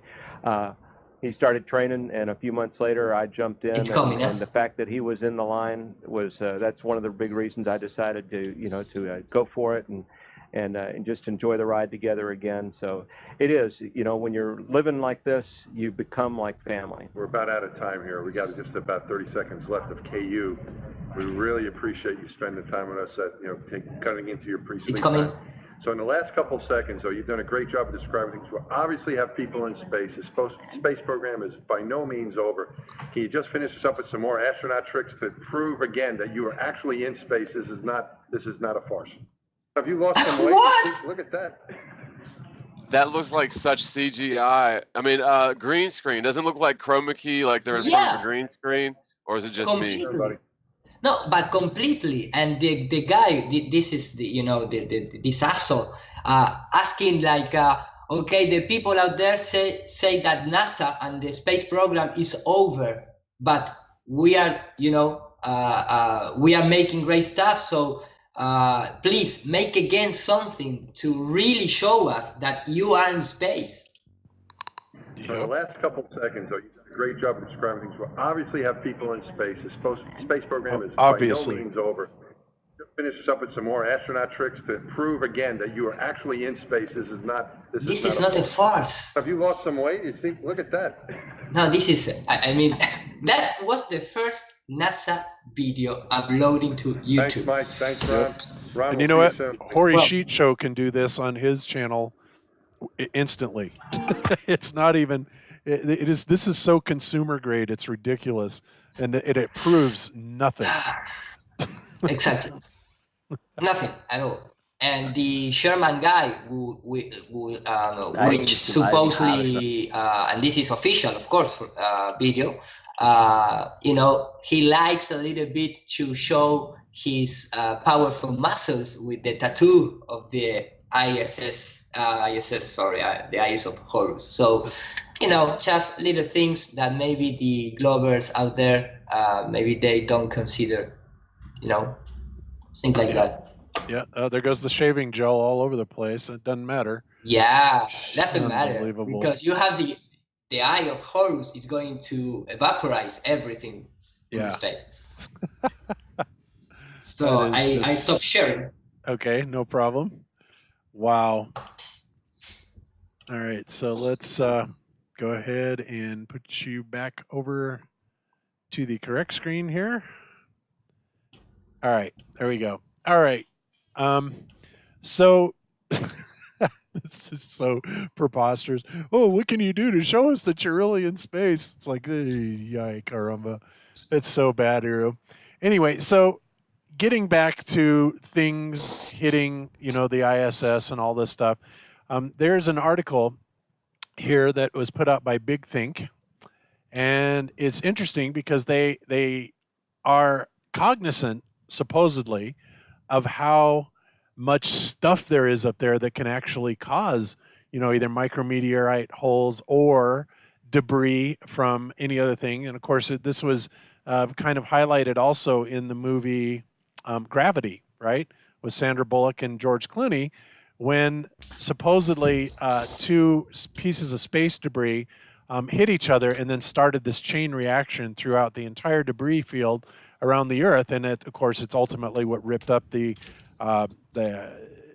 ISS, or not the ISS, but the space shuttle and all that stuff up there, right? So they're really talking about this thing. So they've actually named this particular problem something called the Kessler syndrome. All right, and it's named after a NASA scientist by the name of Donald Kessler, who proposed that a chain reaction of exploding space debris can end up making space activities and the use of satellites impossible for generations, because of course it's going to be a continuous chain reaction effect that's going to keep breaking up the debris into smaller and smaller pieces. And interestingly enough, I guess none of the trajectories are going to take it outside of Earth orbit, but whatever, it's NASA's story, so we'll let them tell it. So he predicted that the number of objects that we keep launching into low Earth orbit can create such a dense environment above the planet that inevitable collisions could cause a cascading effect. The space junk and shrapnel generated by one collision could make further collisions much more possible. And if you have enough collisions, the amount of space debris could overwhelm the orbital space entirely, which of course would take out all of our satellites and all this stuff. So already you can tell that they're setting this up. I think when things really put their feet to the fire on this, and they really have no other exit out of this, they're just going to say, uh-oh, we've got this catastrophic Kessler effect that has just taken place in space and wiped out all of our satellites, yada, yada, yada. And of course, looks like we're going to have to resort to all the fiber optic cables we have underneath all the oceans, and we'll have to revert back to using balloons instead, right? I mean, it's ridiculous. But so like what you're suggesting is maybe it's an out for them to where so they stop launching rockets, and they nix all the space programs, and this will be sort of the excuse that they use to save face. Right. Yeah. And here we have another blatant NASA contradiction where they shoot themselves in the foot, point blank, and check this out. So it says, what makes that situation possible is the fact that there are millions of micrometeorites as well as man-made debris that is already orbiting Earth. The danger posed by even a small fragment that's traveling at high speeds is easy to see. As calculated by NASA, a 1 centimeter paint fleck traveling at 10 kilometers per second or 22,000 miles per hour can cause the same damage as a 550-pound object traveling 60 miles per hour. So you got to ask yourself, what was it that hit the Russian module that punched a 2 millimeter hole, right? Was it 2 centimeters or 2 millimeters? I think it was centimeters. 2 centimeters paint fleck or object.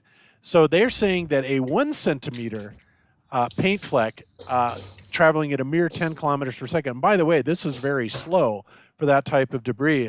Many of you may remember my presentation in Raleigh talking about micrometeors and objects like this, that NASA's claims, the smaller ones, are going much closer to 100,000 miles an hour, right? So here they're stating that it can cause a simple 1 centimeter paint fleck traveling at 22,000 miles an hour can cause the same damage as a 550-pound object traveling at 60 miles per hour. Well, I don't know about you guys, but if you got something that weighs 550 pounds coming at you at 60 miles an hour, you would be well advised to get the hell out of the way, because that is going to cause some serious damage. Right. Well, it was a 2 millimeter hole. I just double checked, but still, I mean the same thing applies. I mean, it's like a bullet, and you've also got to figure in the alleged velocity of the craft itself. I mean, if that's opposite of the whatever the object is, then you've got to increase that speed. But yeah, I mean, that would be devastating. And where did this object go? I mean, if it was going that fast, why didn't it make a hole clean through the other side as well? And luckily, nobody was standing there, right? Yeah, exactly. And then they go on to say, if the size of the shard was increased to 10 centimeters, such a projectile would have the force of 7 kilograms of TNT. And a kilogram is, of course, 2.2 pounds. So they're saying basically about 15 or 16 pounds of dynamite for this little bitty object that was only 10 centimeters, right? Absolutely ridiculous. And the fact, again, that they've got all this stuff up there. We've got the Perseids, we've got the Leonids, we've got every type of meteor shower you can imagine. And they're constantly peaking. We're coming around again and again and again. And in 18 years, not one single satellite, the ISS, nothing has ever been destroyed by this alleged space debris out there. But yet it's so critical that they've actually named, a phenomenon of the Kessler effect out of it. And then, of course, they show another wonderful artist depiction of the debris that's going on around the Earth. Now, am I right in saying that if we're talking about those meteor showers, that all that we see is because those meteors are actually hitting the atmosphere of the Earth? That's what they claim. That's what they claim. Yeah. So that's all happening below the ISS. Yeah. Well, obviously they have to traverse past the range. ISS, right? So yeah, it's everywhere. It's the gradient of ISS. So let's actually take this a bit further and let's listen to NASA's, Kessler syndrome video that they have here. So here we go. Oops. Last a long time. That's been really He's really a pioneer in the space debris world. He was one of the first people to recognize the fact that things that we put into space last a long time, that eventually we're going to have a problem if we don't manage that population better. I'm Don Kessler. I'm the former senior scientist for orbital debris research at NASA.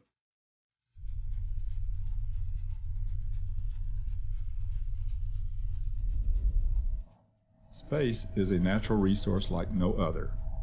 The area we use has become polluted with objects by the debris generated when they collide. What's alarming is that the problem will get worse, even if we stop adding stuff. This happens as a result of collisional cascading. Objects collide at very high velocities, creating a large number of fragments that go on to collide with other objects, creating even more fragments, which then collide with more objects, and on and on. This phenomena is sometimes referred to as the Kessler syndrome. Don is often referred to as the father of orbital debris, in a positive way, not the negative way, but he's responsible for better understanding the debris, what it means to space operations. At the beginning of the space program, there was a general attitude that space was a big sky, that you could put anything in it that you wanted and not fill it up. The problem that you quickly run into is because these things are traveling so fast, they run into each other. And as soon as they run into each other, they create a lot of debris. And the rate of collisions will then increase. And as the collisions increase, you make more debris. And those fragments go collide with other things, and you start really making it more difficult and more expensive to operate in space. After convincing NASA that this was an issue, we launched a program of investigating the problems of space junk, with the primary goal of researching and developing solutions to keep space a reusable resource. One of my first jobs was to define the natural space environment. And what gave me an advantage over other people in looking at the orbital debris environment is I used those same models that we used to understand the natural environment and applied them for the first time to the satellite environment. Part of what I did was borrow some from kinetic energy equations and thermodynamic equations of molecules in a box bouncing around. And even though we've got much more sophisticated models today, they all come up with the same answer. The orbital debris problem is a classic tragedy of the commons problem, but on a global scale. If we don't change the way we operate in space, all this results in an exponentially increasing amount of debris until all objects are reduced to a cloud of orbiting fragments that are capable of destroying any spacecraft that attempts to operate anywhere within that cloud. Yeah. We never see any kind of those debris in any kind of video from the ISS or satellite or whatever, and that, it's impossible to say no, because they are all tiny particles, because supposedly to the Earth going into the Earth, fuel tanks and things like that. I mean, yeah, never at all. Oh, go ahead, John. I was going to say, we all know satellites don't exist. That's a fantasy. But I really think that these guys, the ones that work for NASA, and they're using equations and crunching numbers, and according to their view of the world and their beliefs, they probably believe what they're doing is accurate. But we know the Earth isn't a ball. We know there's no satellites, and so they're just using hypothetical models and just totally invented, fabricated scenarios that they're getting these answers to where, there must be all this stuff bouncing around up there in orbit. But it's just fantasy, although it goes to show you how really smart people will be completely just entrenched in this deception. and they'll just keep making it bigger and bigger with this hypothetical space junk that doesn't actually exist. But I don't know. To me, it's intriguing how really smart people can be deceived by this to that extent.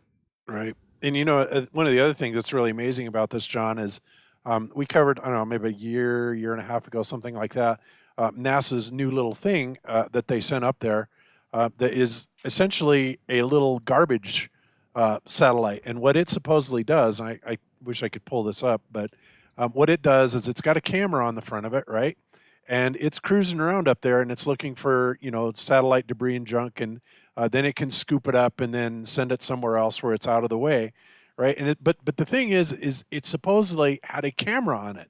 And if it had a camera on it, why have we not seen any footage of this, going on, this space, junk refuse operation? It's just, Right. it's just not there.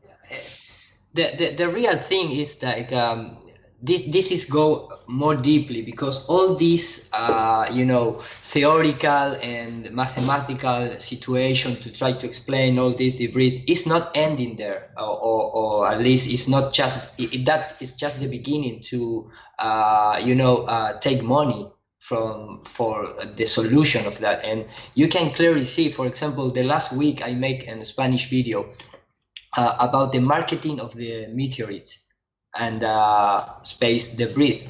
So when you want, if I can share for the 5th time the screen, sure. I going to, okay? You're there?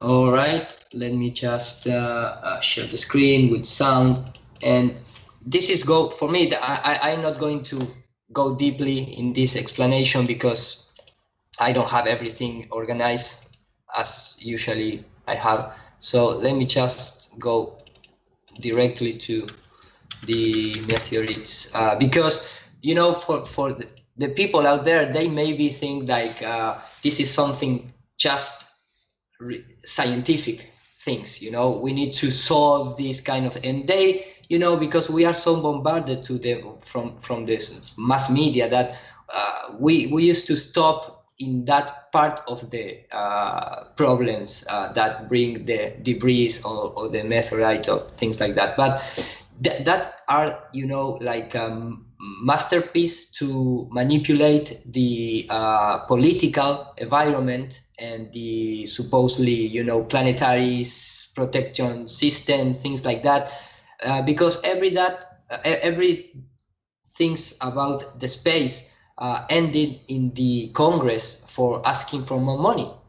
And they prepare all these scenarios to manipulate the behavior of the real persons behind the desk or behind the chair. So here in this video that is only about 2 minutes, is subtitled in Spanish because I prepared this for my channel.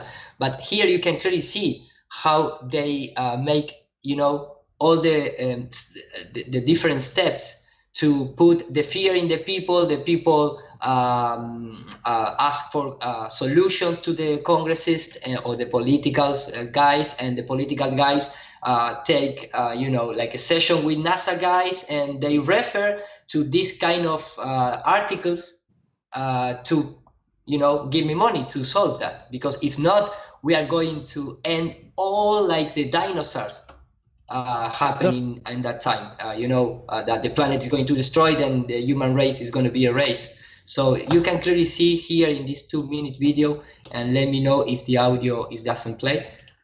The meteor that rocketed into Russia really got our attention a few weeks back. We learned today about the threat of such things to our modern world. This was a video from 2013. It's like the meteor, they only like to travel into United States and Russia. And the other country, just once, twice, but all the meteorites go to Russia. I don't know why.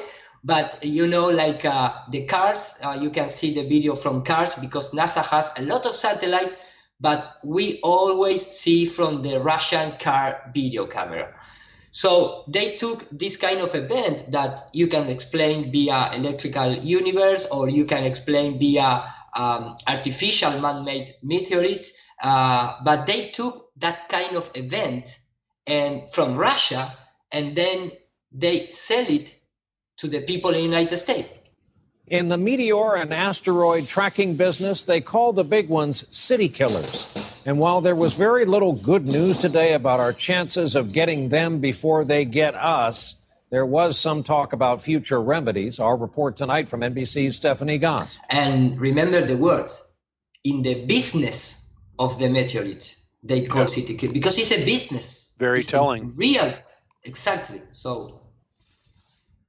Yeah, it's Last month, a meteor rocketed into the atmosphere and exploded over Russia, frightening because the shockwave blew out windows and injured 1,200 people. It came out of the sun. Sorry for that. Exploded over Russia, frightening because the shockwave blew out windows and injured 1,200 people. First of all, that video, it wasn't from the meteorite event. It's just a random video. In some articles, they put like, this is a representative of what's happening, but it's not the real video.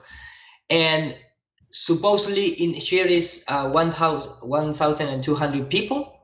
Nobody sees something like that. And why NASA and other agencies, they don't see the asteroid coming? Because it's coming from the sun. It came out of the sun. It came from a direction where our telescopes could not look. Today at a hearing on Capitol Hill, leading space scientists told lawmakers the U.S. is not prepared to defend itself against meteors of the same size. So guys, sorry for this news, but you are not prepared to defend himself from this. So it's almost like a form of psychological extortion, exactly. right? Yeah, because exactly. I mean, they put this fear porn out, and then everybody wants to go in and have Space Force or give NASA extra money to study asteroids, and it just gives them more and more credibility and reason to fund them further. It really is almost like a psychological subliminal extortion. Yeah. You know what's crazy about this though, John and Eru, is they say, well, we couldn't see it because it came across the sun and we can't look there. And yet we can photograph the ISS making a transit across the sun because it leaves a nice little shadow. So if they can do something as small as the ISS, but they can't seem to track meteorites as they're coming across the sun, I don't know about you, but I'm not buying it. Of course, but you can clearly see this procediment in the Congress. If you detected, and please pay attention to this step by step, trying to call Hollywood. And if you have an open mind, you can clearly see how in 4, 5, 10 years between the Hollywood and NASA, which is the same, you can manipulate the minds of everyone. Even a small one, like the one that detonated in Russia, headed for New York City in 3 weeks. What would we do? The answer to you is, if it's coming in 3 weeks, pray. That is a Hollywood script, That is a Hollywood script. Scientists say they have identified all asteroids large enough to wipe out the planet, like the one suspected of killing off the dinosaurs, and there is no immediate risk. The concern is all the time you're gonna recall the dinosaurs, and this is the kind of bullshit that NASA gave to the population. This is a meteorite. Of course, it's a representation. Meteors that are smaller, but still big enough to take out a city. The number of undetected potential city killers is very large. It's in the range of 10,000 or more. The probability of impact is low, they say, but at present funding levels, NASA believes it will take almost 20 years to identify them all. What would help is an infrared telescope. The government won't pay for one. What is IRAS? Isn't it kind of funny that they know exactly how many asteroids they don't know about? Yeah, that's amazing. and it's getting better. But a former astronaut is looking to build the first ever privately funded deep space telescope. NASA is collaborating on the project, but the space agency says it still needs more money to identify and develop ways to protect the planet. Because we need to protect the planet, so we need more money, man. It's hard to be NASA. Yeah, and here, and for me, it's amazing because in this kind of supposedly, serious situation, you are in the White House talking about the planetary system.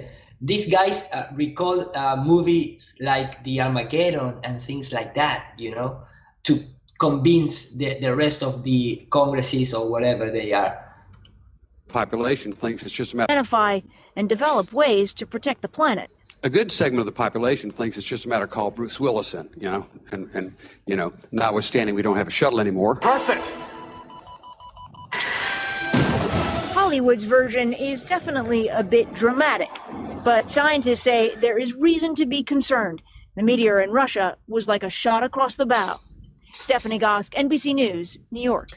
Of course, I have here a complete list of the of this session, this real session in the threat from asteroid and meteors, and Commander General William here Shelton. you have the complete hour and a half session where they ask for more money.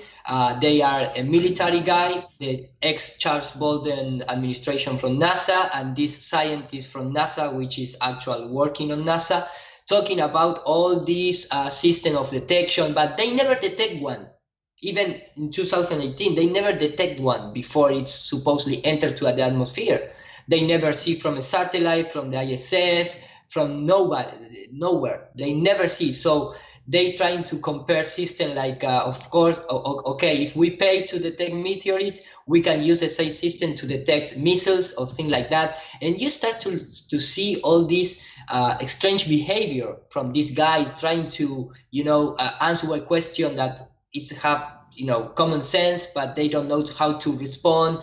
They recall all the time the Tunguska episode, which everybody knows that the Tunguska, the Tunguska episode was even a meteorite, but they say like the Tunguska meteorite, it was about 14 megatons bomb. Yeah. Which is when you see that the Tunguska event, it's just a circular pattern of trees, raised trees, which is it in that place explode a bomb with that kind of power. You must have a complete hole to the other side of the spherical world. Yeah, and there is nothing about that. Nothing. No, it's all fear mongering, and of course, I had to laugh. I saw a troll pop in the chat and say, "What's Globebuster's point in all this?" And it's like, oh my god! All right, let's explain it to the baller because he's obviously too dense to figure it out. But the point behind all of this is that we are constantly trolled, fear mongered, and told by NASA that the end is near, the sky is falling, we better get more funding. What we really need is an IR telescope, and correct me if I'm wrong, guys, but what was IRAS? Wasn't that an infrared telescope, or maybe this was vintage before that, or whatever? But I thought we had infrared telescopes. Obviously, it's at the point now where infrared is becoming something that's quite affordable by even the consumer market. So why NASA can't just kind of budget that into their $52 million a day? It kind of eludes me. But the point is NASA is always asking for more money, and they're doing it by making these fear-mongering threats by saying, well, we better find these. If it's 3 weeks out, we're screwed. Give us more money, fund us more, and yet the ballers ask why, what our point is. NASA's kind of brilliant too, because they'll ask for a certain funding, say $6 billion for the James Webb Telescope, and then as soon as they do that, they know that by not coming with the product at the due date, and then they say, oh, we're out of money, that there is no other option for Congress but to fund them more, because otherwise it means we just spent $6 billion on a telescope that's not going to get finished. So they're very smart to say, oh, sorry, we didn't complete it, we ran out of money, go back to Congress and say, hey, can we get $2 billion more, and we can finish it by this new date. Well, it's just very smart, because there's no way Congress is going to say, nope, sorry, you didn't correctly spend your $6 billion, so we're not giving you $2 billion more. And they're just not going to do that, because then otherwise it looks like you just wasted $6 billion. So what do? They give them another $2 billion, and then it's just a process. Same thing with these rovers. is by getting a certain funding and saying, oh, it's going to last 90 days there on Mars. And then every year you just keep asking for more money because you say, well, it's still there and it still works. So can we get more money so that we don't just leave this working remote control car on Mars and then they get another year of funding? It's just nonstop and they keep doing it. Exactly. In fact, if you look at, for example, this is right now the Tunguska event, which is how many meters from this point to this point have this circle? 400 meters, 500 meters, a complete flat land, and supposedly here was a meteorite with 14 kilo mega. Guys, tons of explosive. It's ridiculous. Yeah, and it even cleared out all the tree stumps and everything. It's just fabulous. Yeah, exactly. And yeah, man. I mean, and there is no any evidence of rocks enter to the air and leave that. I mean,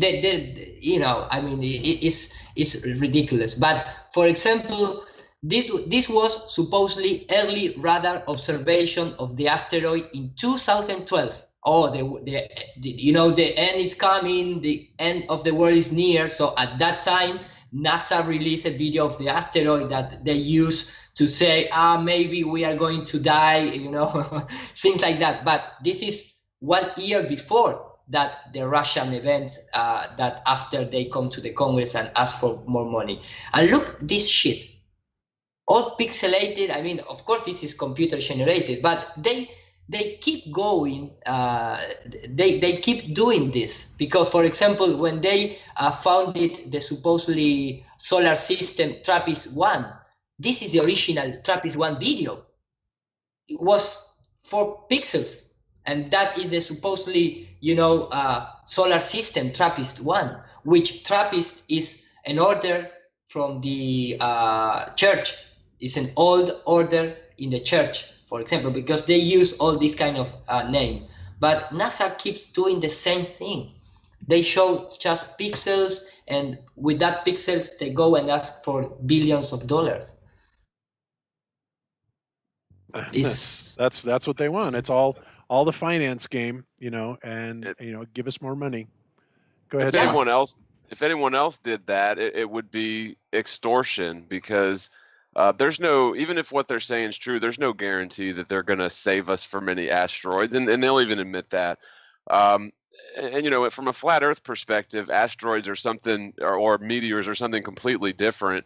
It could be anything from condensed low density gases like helium or hydrogen or whatever that are raining down because of condensation, or it could be anything from that to like a chunk of the hypothetical dome falling. Yeah. I mean, I've heard everything, every one of those possibilities, but for them to claim that giving them more money is going to somehow prevent this sort of thing it's really just, that's what it is. It's extortion, and they're not going to be able to do anything about it. Yeah, so you're good.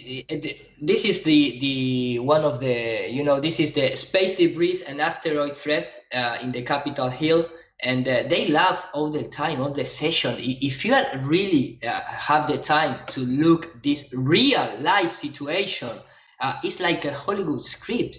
I mean, it's the same thing. They talk about millions of meteorites enter to the atmosphere and what supposedly what will happen if we don't make anything, and we need to create a protection planetary system when every country put money. And no, it's amazing to see, because this is where this kind of articles ended. Because, for example, maybe in 2-3 months you're gonna have a session in the Congress saying we need money to prevent the ISS being destroyed by little meteorite or debris, because that is the way that they use that kind of articles put in the mass media.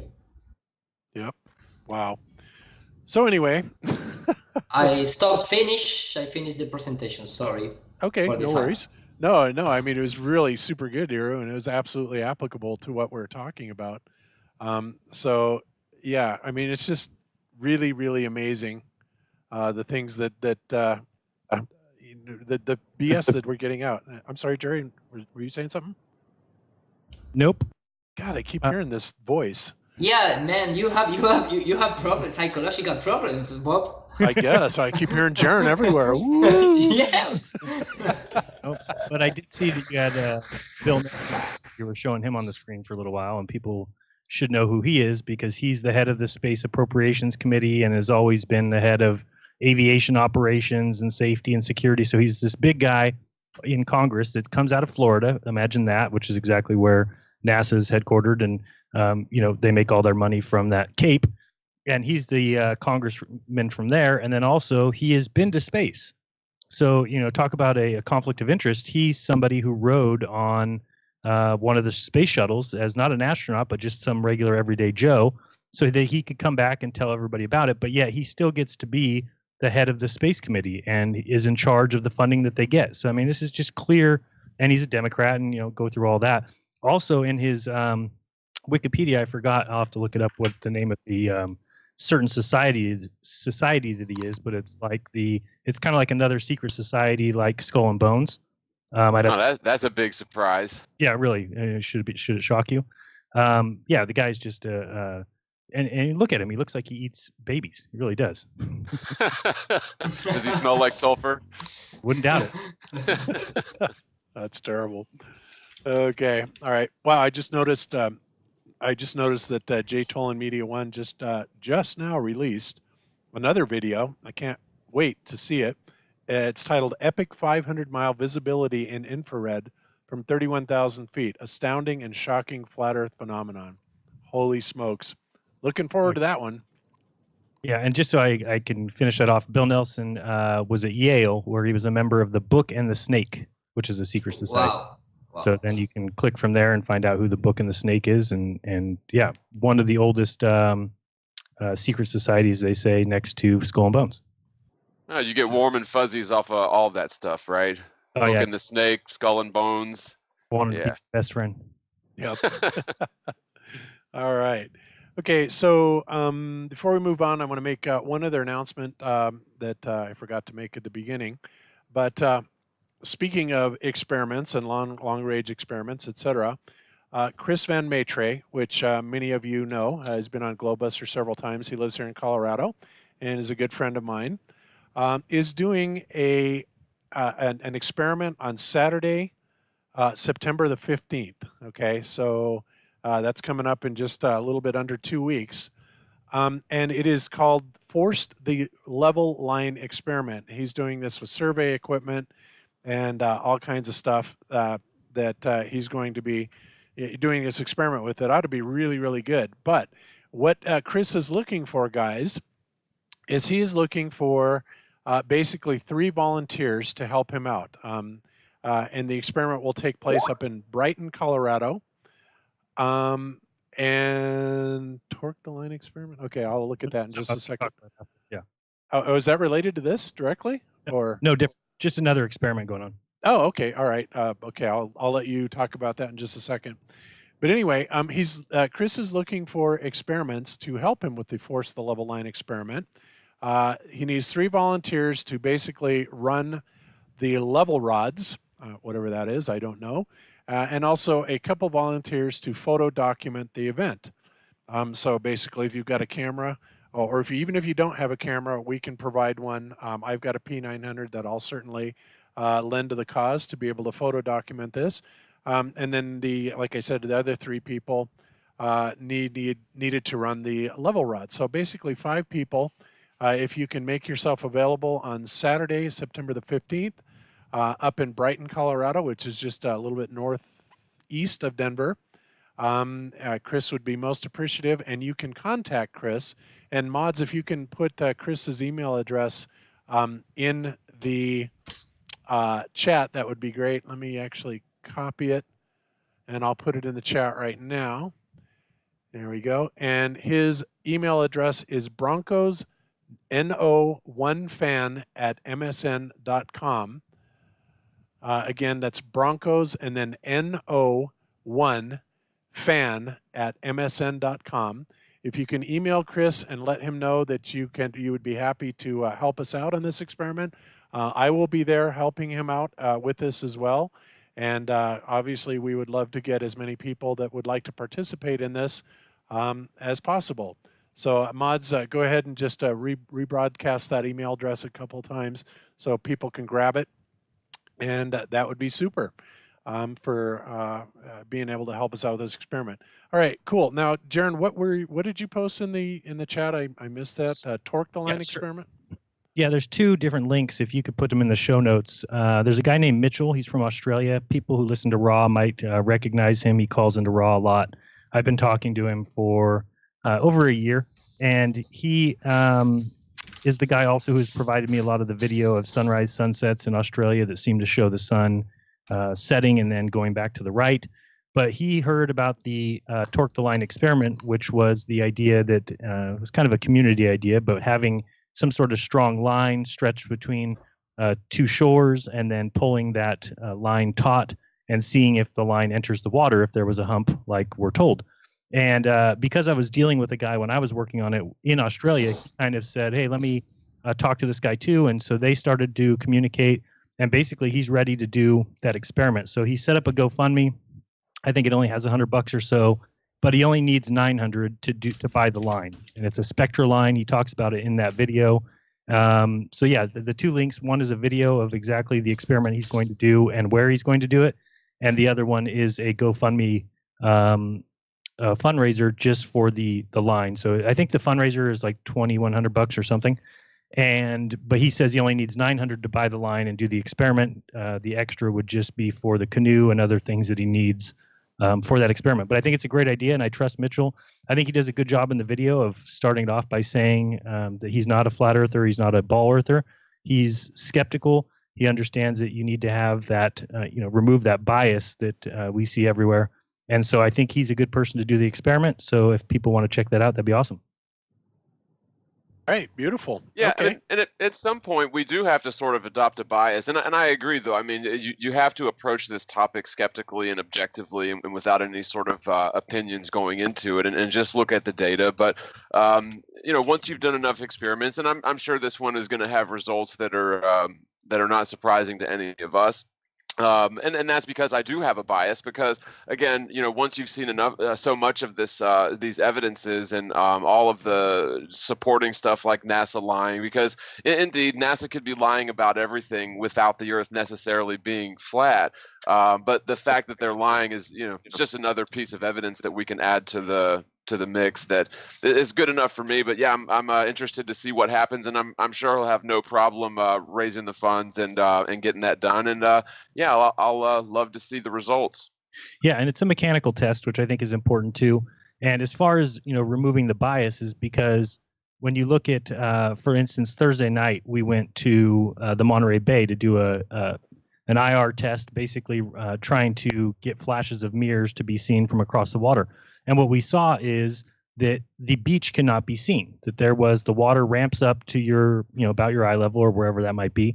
And then the next thing that you see behind the water line is what's right above the beach. So any kind of baller who would do this experiment like we did would simply dismiss everything else that we saw and say, no, there's a hump of water and therefore the Earth is curved.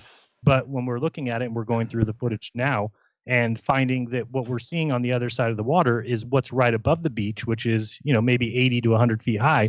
But the problem with that is you're supposed to have everything below 200 feet blocked by the curvature. But we're seeing things that are 200 feet 100 feet above. So there's a problem in the numbers that we're given. And that's what's hard to explain to people, because they're going to just walk away, if you're a ball believer, and say, no, there's a hump of water that's blocking the beach. Jaron, you said you were going to try and see flashes of the mirror from somebody standing on the beach. Well, we realized that at this particular day that we couldn't see the beach. So to see somebody flashing a mirror at us from the beach that we can't see is impossible. So people might just take that and say, oh, that means that the Earth is curved, when there's so many other explanations for that. Some of the things we're seeing are an extreme magnification of also what's behind that. So, then you have to bring into account, okay, was that magnification also magnifying the water? And that's what we're seeing being brought up. So there's just so many other things that go into this, rather than to simply go into the experiment like all the ballers do, saying it's a ball, it's a ball, it's a ball, and then seeing something that kind of plays into their thing and just saying, nope, it's a ball. See, here's the evidence that shows you it's a ball. And that's the kind of bias that we're talking about. All right. Yeah, indeed. And it is there in spades, that's for damn sure. Oh yeah. Yeah, for sure. Okay. Gosh, where were we? We've kind of been all over the place. I guess getting back to where we were leaving off with was the Kessler syndrome, and there is one part I never even caught this, and apparently there's a video in here by your favorite person, John, Michelle Thaler, explaining Oh why God. space garbage is more lethal than a bullet. So you know what? I haven't seen this yet, but just for grins, I think I want to play it because it looks kind of interesting. And if it gets really boring, I'll stop it. But I just want to take a look at this really quick and see what it's about, and then we will move on. So here we go.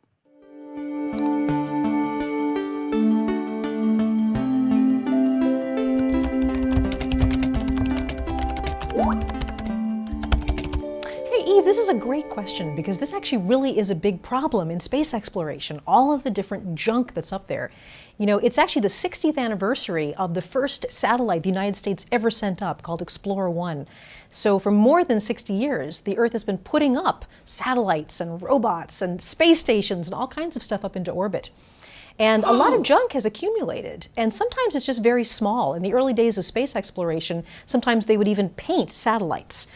And all of those little paint chips, you know, as things actually degraded in space, it's very cold, it's very dry up there. After decades in space, the paint all chipped off, and now there are these tiny little things flying around in orbit.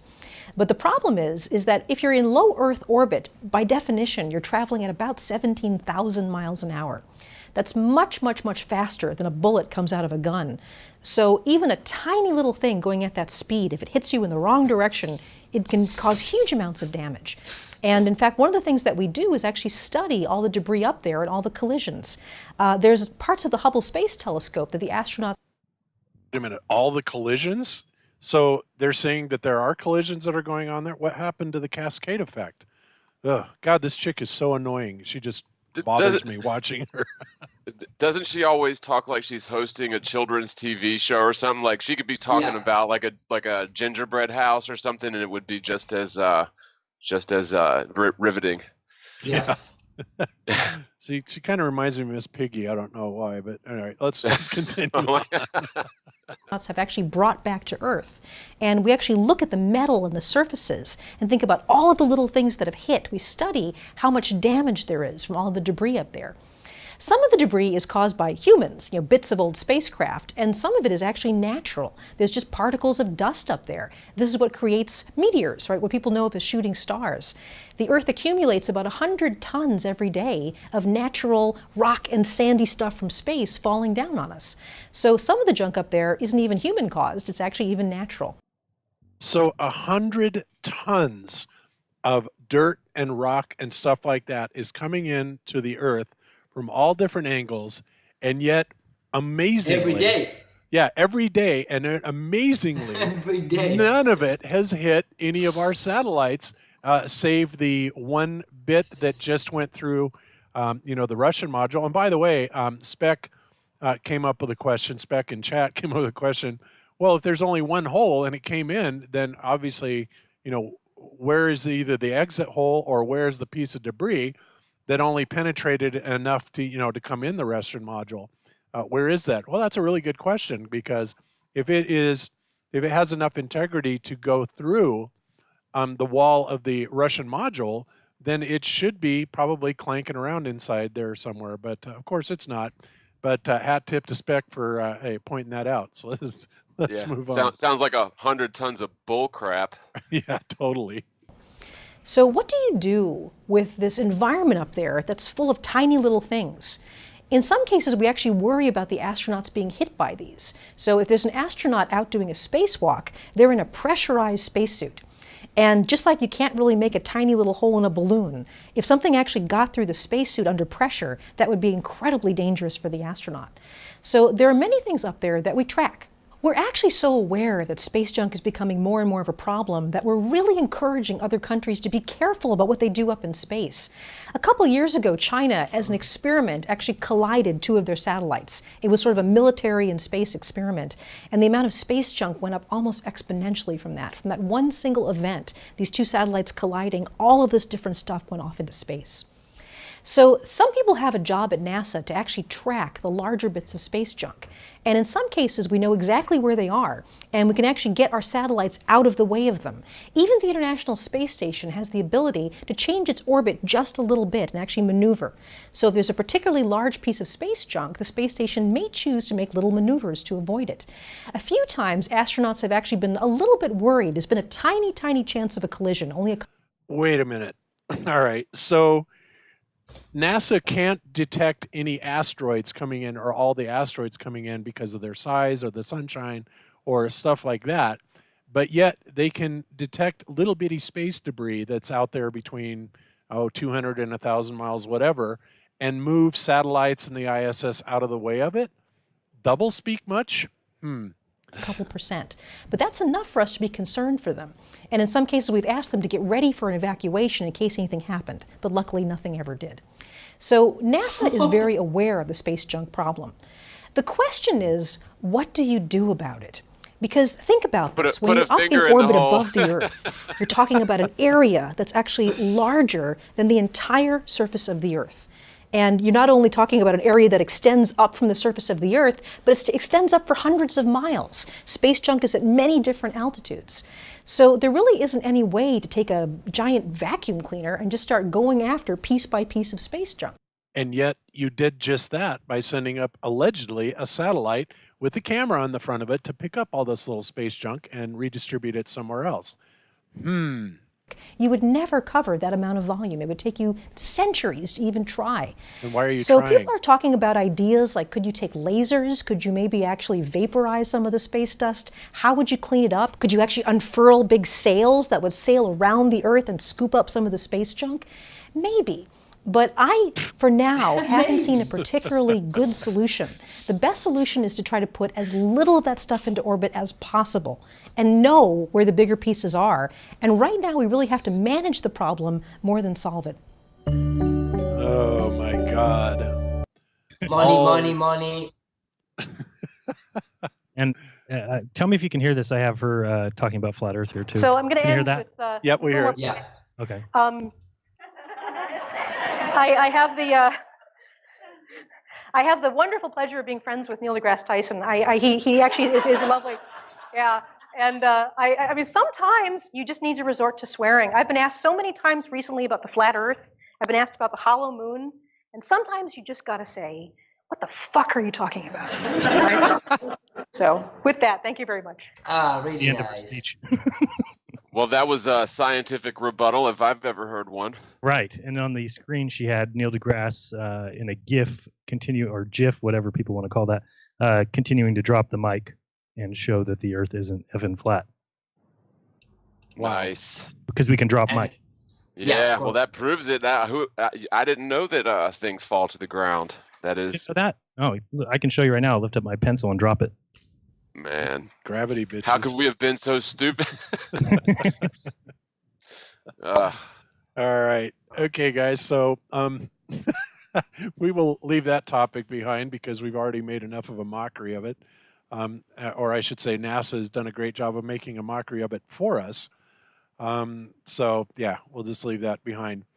All right. So in other news, we have some stunning new photos of vast auroras dancing over Saturn's North Pole. Look at this stunning new photo, ladies and gentlemen. Holy shit. Is that unbelievable or what? Wow, I just, don't even know what to say about that.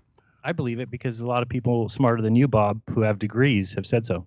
Yeah, well, yeah, but I have a lab coat.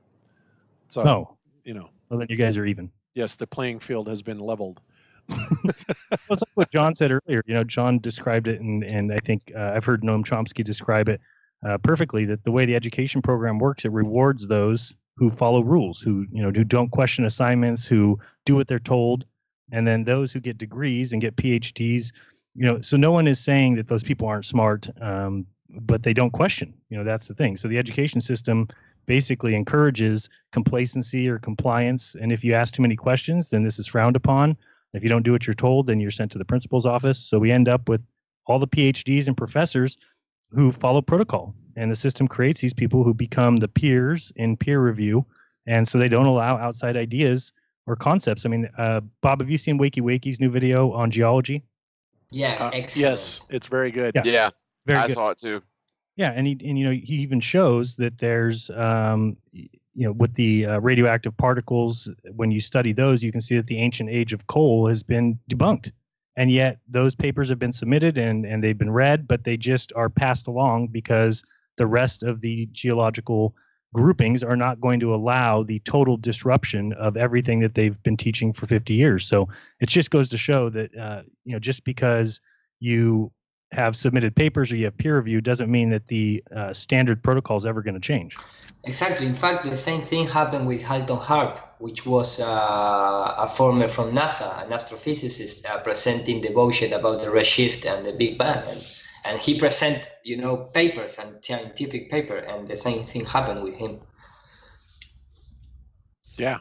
Yep. I can't remember the guy's name that has a different version of gravity, Verlind or something. But he's submitted papers showing that the gravitational model that we're given is basically impossible with the mixture of gas that we all breathe not being layered by density or by weight, and they just dismiss it. He's called pseudoscience.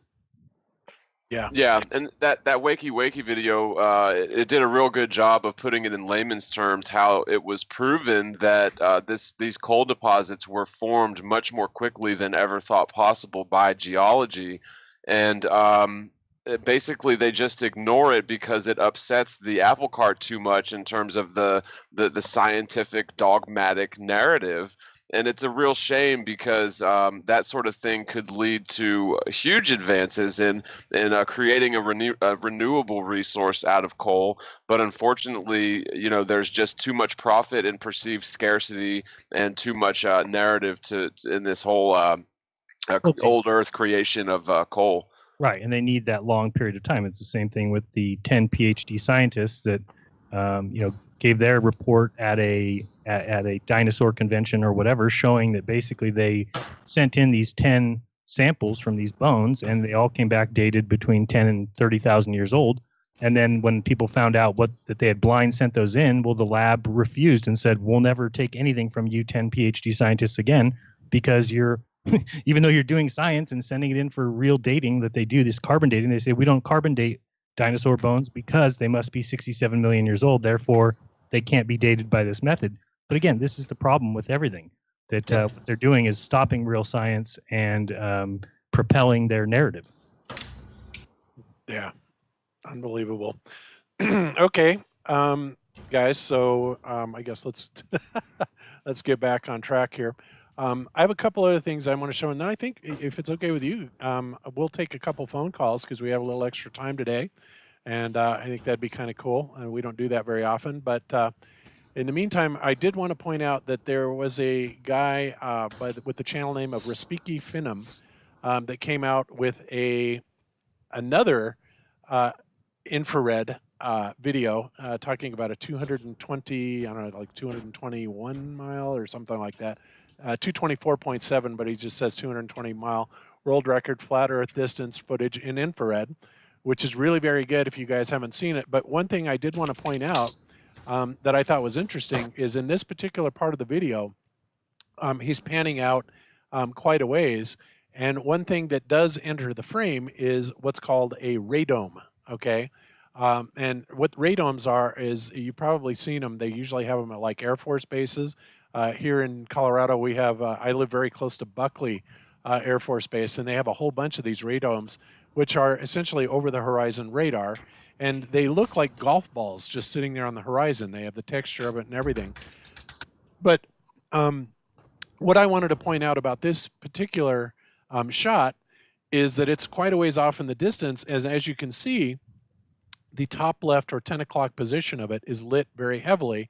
The sun is coming in from this angle, and it's lighting it. And what I wanted to point out about that is that this is what happens when you have a sphere that is lit by the sunlight. So what are we seeing here? We're seeing a very hot spot at the 10 o'clock position. And then as we go back towards the equatorial region, the light is diminishing. And this is a point that I've made several times, that I believe we should be seeing if the moon was actually a sphere. The Fresnel effect. Yeah, right, and is being lit by the sunshine, we should see exactly the same type of phenomenon, where it's hot in the center, and as you go back towards the equatorial region, it would diminish off, and the light would become less intense. So just wanted to point that out. But other than that, this is a very, very good video about the 224-mile record flat Earth distance record in infrared. And as I mentioned just a minute ago, and I'm looking forward to seeing this, is Jay Tolan Media's new 500-mile visibility at 31,000 feet. That's, when are the ballers ever going to acknowledge that, you know what, you should not be able to see this far, period, right? And this is one of the biggest things that we come up with in Flat Earth is over and over and over again, we see way further than we should ever be able to, way further than any 7.6R, BS metabunk curvature calculator is showing us, way further than that. These things, what we're seeing here, should be thousands of feet below the alleged curvature of the Earth, and yet here they are in crystal clarity, being demonstrated and photographed under infrared. And I told JT when he was on the show that this is going to be the absolute death of the ball Earth, as if we haven't killed it enough times. But this is just going to be another one of those nails in the coffin that ballers will never be able to explain ever. So pretty crazy stuff. All right. So you guys want to take a couple phone calls?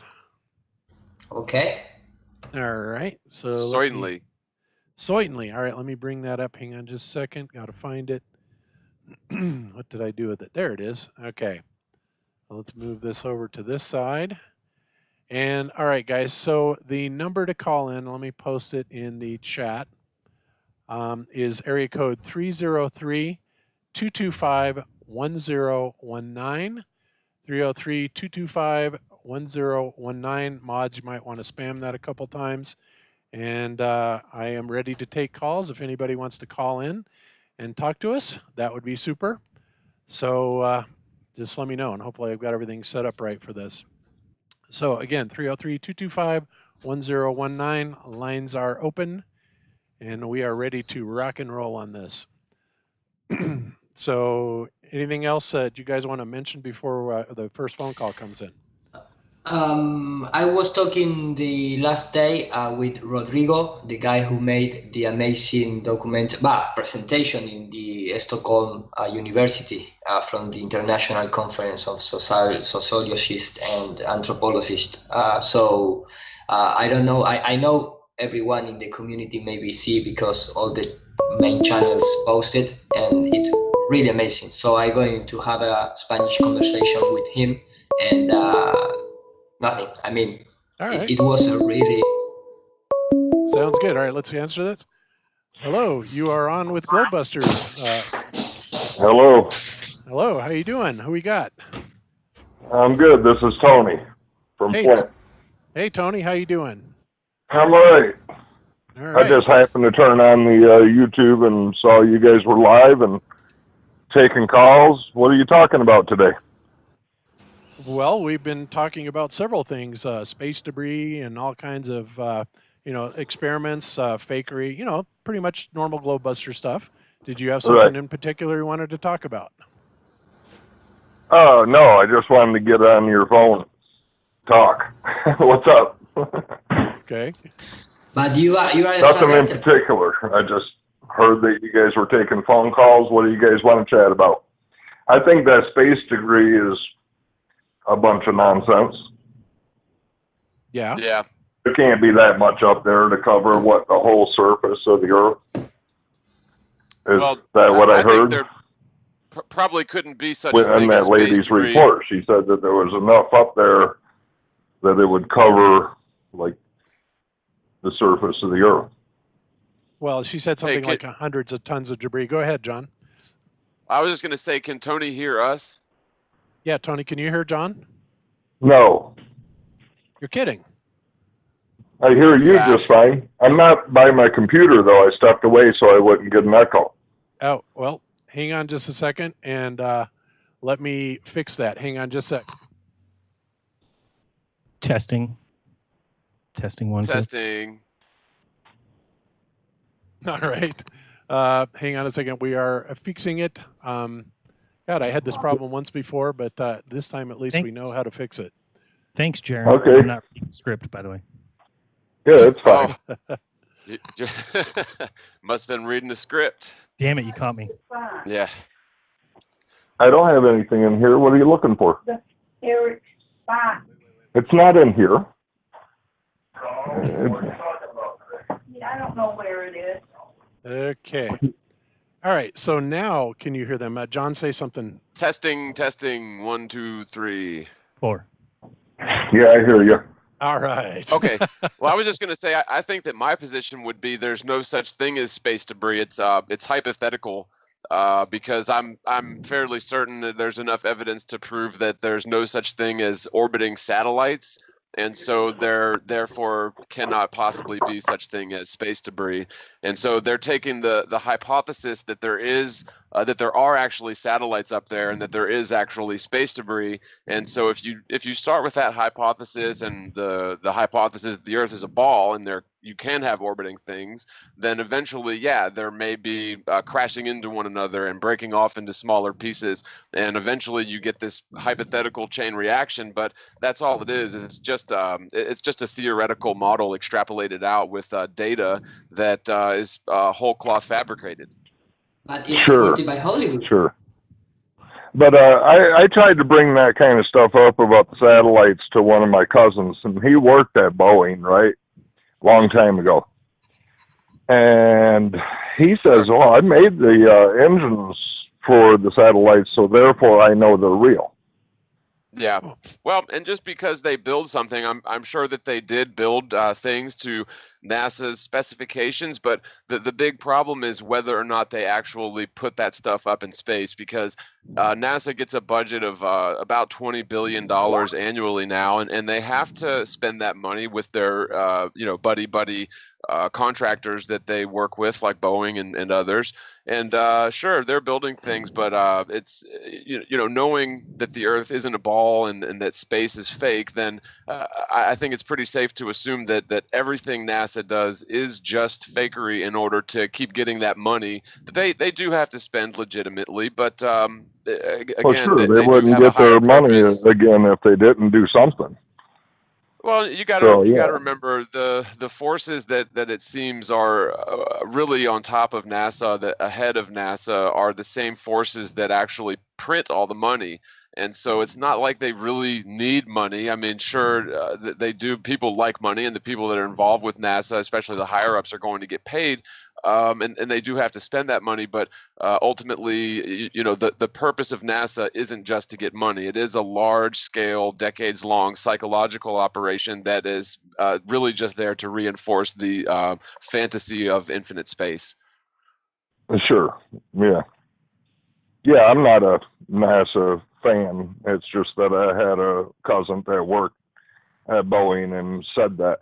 I have some really diehard friends and family that when I try to share it with them, they come back with like, I thought you was an intelligent person until you brought that up. Right. I get that a Well, lot. and of course, I mean, NASA needs to have plausible deniability too. And so you've got very well-intentioned, decent people who are necessarily going to be working on very large dollar projects for NASA. And of course, these people have no reason to believe that all of this hard work to very stringent specifications is probably not going to be just for some large hoax. But in fact, it appears that's what it is. And of course, our entire educational system and very powerful mind control operations are in place on everybody in the world, practically, especially in the United States, that are created just to instill that reaction, that very reaction of complete incredulity and assuming that you're crazy or stupid because you don't believe that the Earth is a spinning ball. But the sad fact is, when you start looking at this whole spinning ball Earth thing objectively and really scrutinize it, it is absolute nonsense and nothing more than fantasy that we were taught when we were very young. And when you look at Sure. when you look at the moon landings and the way that that was handled, is they wanted as much buy-in as possible. So they made sure that they spread out all this creating of the Saturn V and the lunar module to like some 400,000 people, they say, which is not how you would ever run it. You would want it to be very controlled. You're putting people's lives on the line, and you would want to have a handle on every piece that was made for that shuttle, not have it divvied out to all these different companies. But by doing that, then everybody who was around in 1969 probably knew somebody who worked on some element of the Saturn V. So by doing that, when they say they went to the moon, you've got all these people that are very proud to be part of it. And so it's very easy for someone to say, hey, my grandpa worked on the Saturn V, therefore we went to the moon, which just doesn't make sense. It'd be like, right. Yeah, be like me Another saying, thing I thought was interesting that he brought up, he says, if you want to research anything, research this Madam, whatever her name is, that Blavatsky, the cult stuff came from. Yeah, that Blavatsky. he would tie it in. A guy that worked at Boeing would tie it in to Satanism. There you go. I mean, he it's even brought all up the there. Book of the Law, you know, the Satanic Bible or whatever they twisted the word. And it was, look at I the thought it was funny. Apollo mission. I mean, the Apollo is the literal name of the devil out of the Bible. That's literally the moon landing mission. And NASA's missions and their patches and their everything that they name, everything that they do is occult symbology. I mean, it really is pervasive to an extent that you don't really see that anywhere else more than NASA. And yet it took a long time for people to catch on to that fact. But yeah, absolutely. I mean, they speak in symbols and they speak in certain codes and numbers, numerology, and you know, if you're not in on that, you would never think that it means anything more than it does. But yeah, really everything NASA does is somehow tied to you know, the occult or you know, that sort of thing. Right. Anything else you want to bring up? I don't know. I just wanted, like I said, you guys offered to have people on. I could talk about 100 things, but I want to stay on your subject. Okay.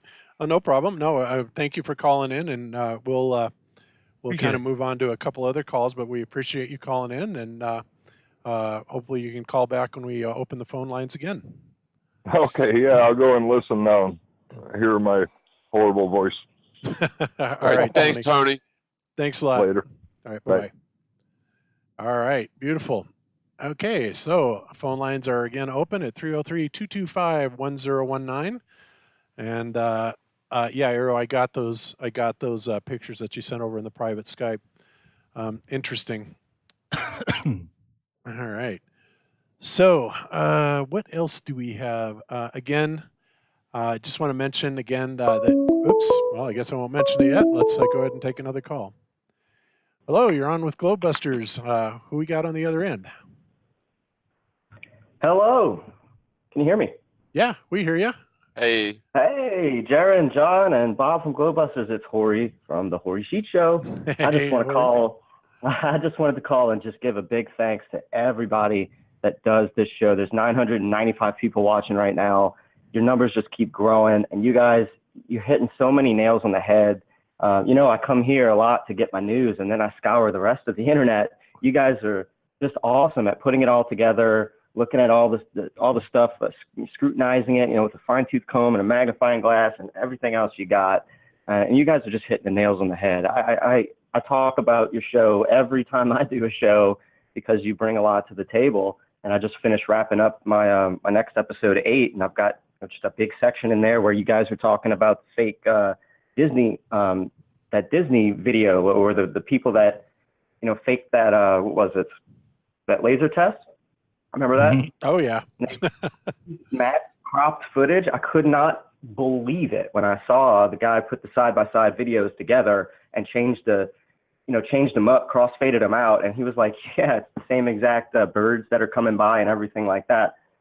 So I've got that. I'm going to, you know, highlight that, and the also the picture of the astronauts. Who's that lady? Joy NG. She was a media. What do I have in here? She was like a media something for a media producer for NASA. She tries to take all the NASA stuff and make it like easily digestible for non-sciencey people. Well, yeah, that's cool and all, but you can't fake footage like that. That's not cool. Yeah, one thing I wanted to.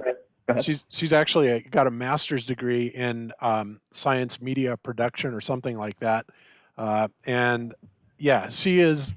It's about as phony as it can be. And yes, it was PBS actually, not Disney, but the PBS Oh, that's right. I'm documentary. sorry. But yeah, it's just ridiculous. Jaron, were you saying something, or am I hearing things again? No, I said she's an ordinary person. Oh yeah, that's right. Well, I wrote it down, and I mean, she does work for NASA. She really seems to be a NASA freelancer. And I mean, I can't believe people aren't putting this together, really. But there's so many things that you can attack NASA about. I mean, if you guys haven't seen it yet, Jaron and John, you guys have to watch what I'm doing when I'm in the Tesla flat smacking people on chat roulette. It's probably one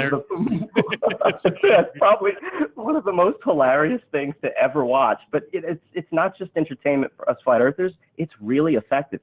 The last night I had some girl on, and I swear it looked like she's just, her face is a fluoride stare, unfortunately. But I still try to flat smack everybody. I want to see just how much they'll absorb and what they have to say when I ask them, what do you think about that I just said? And, you know, I got this girl was just, she had no idea what to say about anything. But when I got off with her, I was like, okay, anything you want to say about that? And she was just like, space bubbles? Bubbles in space? Oh my God. She just like walked around in circles, face palming. And I'm like, yeah, I know. Go look into it, because that's kind of a killer. I mean, that'll destroy your whole paradigm right there when you still start looking at that. But you never know what's going to really trigger people. You never know what they're going to look up and follow up with. And you know, the stuff that I do is all about flat smacking from the comforts of your own home. I respect a lot of these people that are getting out on the front lines, like John Smith, the Globe Lie, and Authentic Intent was doing it yesterday on his live stream. And you know, everybody's doing what they can do. And I just try to urge everybody, look, if you're maybe too embarrassed to try to flat smack, or whatever your case may be, or you don't think you can do it, I'm just going to tell you guys right now, my memory is absolute garbage. So I struggle as I flat smack the whole way through. I have notes on my screen. I got pictures and folders, and my technical savviness hides a lot of my struggle, because I can just show a picture and then bam, I'm talking about it. But I can't remember numbers and facts and names and dates and none of that. So I am, you know, very limited and handicapped in what I can do to be very efficient. But what I'm able to do is efficient. And so if I can do it, I want to inspire everybody else to do what you can. And if you don't want to do what I do, that's fine. But share the links, or get you some business cards, you know, or some stickers, and drop them in places, because it's the age of awakening, man. And so I just want to say thanks to you guys for doing what you do, because you're just awesome at it, man. Well, thanks a lot, Jorge. That's awesome, and we appreciate it, and we appreciate what you do also, for sure. And it's, you know, lots of people do that. I'll never forget, you know, David Weiss in Raleigh. Of course, he goes around doing this everywhere. I mean, his whole life is about flat smacking people, and everybody does it in their own, you know, particular way. But I have to admit that I really have a lot of respect for people like Nathan Thompson and God, I can't remember the guy that was on with a Friend of Yahweh a few months back, but you know, these are the people that go out and Realm Walker, that's it. Yeah, Realm Walker. They go out and they literally meet the public face to face, and you know, it takes a special kind of person to be able to do that, especially knowing the amount of flack that you're going to catch.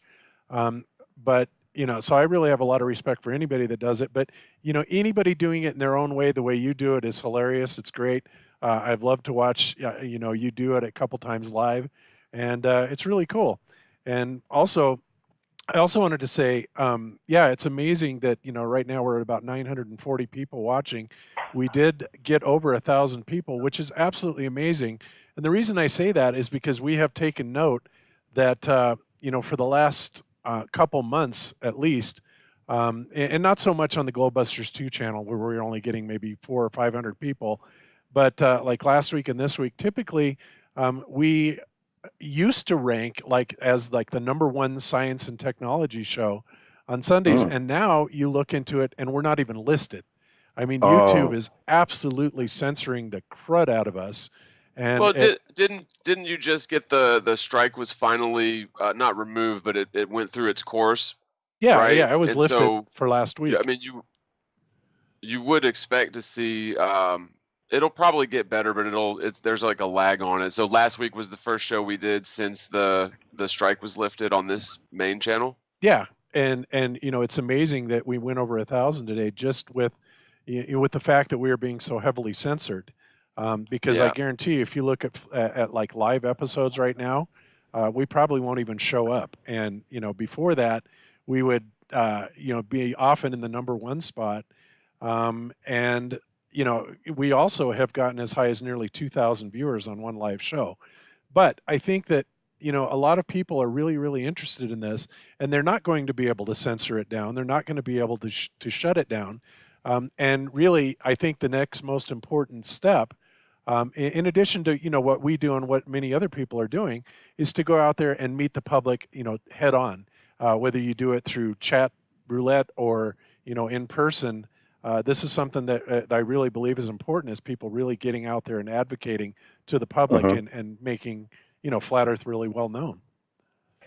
Yeah, exactly. And this kind of activism in any capacity is exponentially going to wake people up. I mean, I can get on chat roulette, and if I'm lucky, I have one person to talk to, and then maybe their friend, or sometimes it's a group of 3 or 4, and that's cool. I'm reaching 4 people right there, flat smack at all of them. But then I turn around, and it's a little bit less entertaining, but it's so much more efficient when I go to the YouNow.com platform, and all that is people get on there with the webcam and they live stream whatever. But nobody's doing like a Tesla and a green screen and a news studio like I do. But it's just way more laid back, and people, I mean, you go to YouNow.com and you might watch somebody pick their nose for like 40 minutes. I mean, I don't know what kind of content they're bringing to the table. They're not doing anything unless maybe they're playing their guitar or they're rapping, or some of those people really have a lot more viewers. But I don't know what everybody else is doing on there to get so popular. So I'll sit there and I'll go to the most popular part of that website, which is the #girls channel, because I mean, the girls just have tons more viewers. I'm in there, and I'm in there. I don't care. So if you ever go look at my stuff, you'd be like, why does Hori talk to so many girls and underage girls? What's he doing? I have to people go, what is up with that? I'm like, no. Look, it's the most popular channel, the #girls room. I don't care how old you are, what you look like, what color you are, girl, guy, trans. It doesn't matter. I hit them all up. Whoever's in the top 5 of that hashtag, or they have the most viewers. So I just go down the list in the chat room and say, hey, I got some cool stuff to talk about, really fascinating stuff. Take a look at my guest stream picture, because you could send them a little snapshot of what you look like so they know who they're about to talk to. And there's me holding up a beer in the Tesla, and then like, what is this guy doing? Yeah, I want to guess this guy. And then so the flat smacking happens, but they might have 60, they might have like 20, 30, 40, 50, 100 something people watching them. So I'm a flat smack 100 something people sometimes when I do it. And sometimes they, if the host likes me, usually the audience likes me too. And I get tons of like followers and stuff. But when that happens, I'm invited again. And so I can show, for another guest stream with them later, like if it's cool, I can take another proof for something that we just find. This infrared stuff is great to start showing people. And it's very effective. And I'm still looking for other platforms like YouNow that are even more effective. So if anybody knows, hey, you should get on this one or that one, let me know, and I'll try it out. But yeah, appreciate what everybody does if they're an activist, or if you're sharing links or supporting your content creators. And I'm gonna let you go and get some new calls, but thanks guys, really, thanks for what you do. All right, well, thanks a lot, D, and we appreciate it, and keep doing what you're doing, and we'll keep pressing on. So thank you much, sir. Take care. Bye, Jared. Bye, John. Later, man. All right. Excellent. Okay. So, that was, if you guys don't know, that was D from the Hori Sheet Show. And he does some really amazing flat smacking. It's pretty funny to watch some of these people and the situations that he encounters. Pretty crazy. And also, whoops, there we go. All right. Let's go to the next one. Hello, you're on with Globebusters. Who we got? Hello? Hello. Yeah, who we got on the other end? Hey, this is Mark. I'm glad I got through to you. Hey, Mark, how you doing? Good. Well, I got a couple of points I'd like to bring up. Hello to everyone, John and Darren. And Hey, man. first point, hey, something I thought was interesting. I haven't put it up on my channel yet. My channel is called Cunningham's Law. It's not a high attraction, high subscriber channel. However, I snapped some photos of sunlight through FaceTime. So I have FaceTime, I have a relative in China, the complete opposite side of the earth where I'm at. I'm in Nashville, Tennessee. And we can both see the sun at the same time. I pulled out my globes, I pulled out, my Google Earth, and that's virtually impossible. And wondered if you guys had ever noticed such an observation. Well, me personally, so no. You're Go assuming, ahead, John. and I'm not sure I understand like what your position is on it. So you're saying that the you're looking at it on the globe and you don't see how that works, or Correct. you're saying it the other Correct. way? Yeah. Okay. Yeah, that's impossible on the globe. It is a bit fascinating on when you consider the AE map perspective too, especially when you consider the sun is going down and almost due west here, and it's rising almost due east there, and it's a bit of a conundrum, but by no means do I think that supports a ball Earth. Right, and I think that what makes it so tricky either way is going to be the degree of refraction, because like if you draw a straight line, your line of sight towards the sun from where you're standing is not going to necessarily converge on their line of sight towards the sun, because because of the light from the sun has to travel through, and this would be really in either model, but I think especially so in the flat Earth model because the sun is apparently much closer. And so the light is going to it's going to react differently to the different layers of atmosphere as it travels down towards the eye. So it's very much a subjective experience when you look at the sun, and that's a good example of how I don't see how it works on a globe either. And it really doesn't make a whole lot of sense on a flat Earth until you understand that the sun is it's subjective. So that, like I said, those two lines of sight aren't necessarily going to converge due to refraction and other things.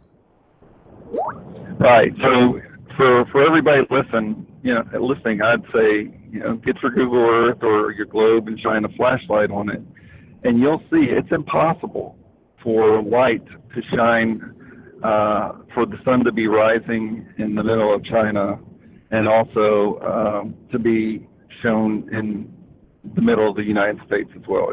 It's virtually impossible. Yeah. Well, of course, the ballers would come back and argue that it depends entirely on, the sun angle, whether it's sunrise or sunset for you, and where that would put the light on the other side of the Earth, so to speak. Well, I just say get out your globe. It's not possible. Yeah. I've tried it. It's just not possible. And I know there's supposed to be no right globe out there. I mean, all big globe supporters will, anyone who's supporting it in depth, they will not have a globe model to point to. You take your point globe or your Google Earth globe, and I'll just say it's not possible. You can't do it. Okay. You can't see over. You can't. You can't see a hump of water between Michigan City and Chicago on Lake Michigan, right? There's no hump there. Yeah. Well, yeah, and I agree with that. And there's been other incidents too where, supposedly, what was it, the Go Fast rocket, I think, when they launched it, they were able to see the moon, and the moon supposedly was on the other side of the Earth. Of course, there was a lot of controversy about that. Right. I don't know how that ever came out, but that's something that would be awesome, to try and catch specifically the moon or the sun even, at different points and see where we can pick it up and where people on the other side of the world are picking it up. So, yeah, very good. So, okay, Mark, well, we appreciate you calling. Got a second point for you if you got a second. Oh, sure, go ahead. And it's a rebuttal to something you guys have said multiple times about video from Antarctica, or at least those places they call Antarctica on the, out in the south. So in terms of 24-hour time lapse, I've found there's several of those stations down there, like Casey Station. I can't remember the others off of top of my head, but a few of them that do clearly have 24-hour video. I went for about 6 months grabbing their dumps every day, and I've put some of those up, some of them for multiple days on my channel that do clearly show 24-hour sun. You can see shadows going around buildings and poles and things like that. So I know that Jaron has spoken out passionately about this, that there is none from there. I don't know if that's still his position, but there is something. Now, how that occurs, I don't know, but I believe it's pretty legit video. Have you guys seen any of that video? I think in flat Earth, there's a lot of assumption that the sun goes around in a circle, or in some models in a straight line overhead. But we'll say in a circle for brevity. The sun goes around in a circle, and it must be a physical object that's 3,400 miles up or so. And I just don't think that that's necessarily true. There have been other models that are recently introduced. I forget who it was, but there's other models that have the sun doing essentially a figure eight, which I don't know if that's true. But the thing is, we don't necessarily need the counter rotation southern summer sun. That isn't necessarily something that's going to hurt flat Earth, because again, it goes to this assumption that the sun must be a physical object that goes in circles once a day and changes its trajectory over the course of 6 months and then back over the course of the next 6 months. Yes, that's observable from one location, but I just don't think it's as big of a problem as they may say. Now, I haven't seen any credible evidence of the sun going around in a circle like you see in the north. That's the big one, because shadows, they definitely do fake the shadows. I've seen evidence of that where they cut out time most of the time. But if you can get one example where the sun is actually visible going around 360 several times, like there is in the north, that I have not seen. So if there is a good one of that, I'd love to see it. But also, I don't think it's as big of a problem for flat Earth as some think that it is, because again, we're just talking about the sun, and frankly, we don't know exactly what the sun is or how exactly it behaves. And the AE projection does demand certain behavior of the sun, but we don't necessarily know if the AE projection is correct. So. Yeah. Hey, John, remember that we did that show where I don't know if David Weiss was on, or we were just showing from his video that shadow that goes around 360. Bob, do you have that link to that video? I'm playing it. Playing? Yeah. Oh, cool. Yeah. So that's one of the ones that that are being shown, where these things are moving, where they're see-through, where and the biggest problem with the fact of what we looked at the beginning is when this first started coming out, and I went down and looked for these 24-hour video cameras in the South, that they didn't exist. And there was only the ones that were cut up every 8 hours removed every day. And so we went and tried to get them, and they said, no, we can't do it because of bandwidth. And then after that, yeah, some things started to show up. But again, I find that to be an issue. Yeah. So basically, Mark, what we're saying is yes, there are some footages that have come out, and I don't know if you're watching the feed right now, but I'm playing one of them where, it appears absolutely that, shadows are going around in circles and all that. But the problem with it is that you can tell that it's very clearly CGI'd in, and you have to really be looking for it. And the video that I'm playing right now, David Weiss actually does a really good job in pointing that out. And the other thing is there's a big difference between a 24-hour actual sunshine and a 24-hour daylight. Okay. And we have talked about that, extensively on several occasions where, you can get the 24-hour daylight, by making a few assumptions, like maybe they're either atmospherically or there is an actual firmament type, dome overstructure that will cause a phenomenon known as a coffee cup caustic. Okay. So there's definitely a difference between a 24-hour sunshine and a sunlight. And, again, another one that we've seen that is not in this, but they go around starting a 24-hour, and they start with the footage of a mountain that doesn't have any snow on it, and then all of a sudden it's got all kinds of snow on it, and then you can see the cloud patterns there, and it goes around once, and then the cloud patterns at the end of the day, or starting the new day, are precisely the same as the other ones. So they're very tricky, and you have to be very, very much aware that they are doing this. And of course, this also begs the question, if the 24-hour sunlight was actually real in Antarctica, then why are they faking any of it, right?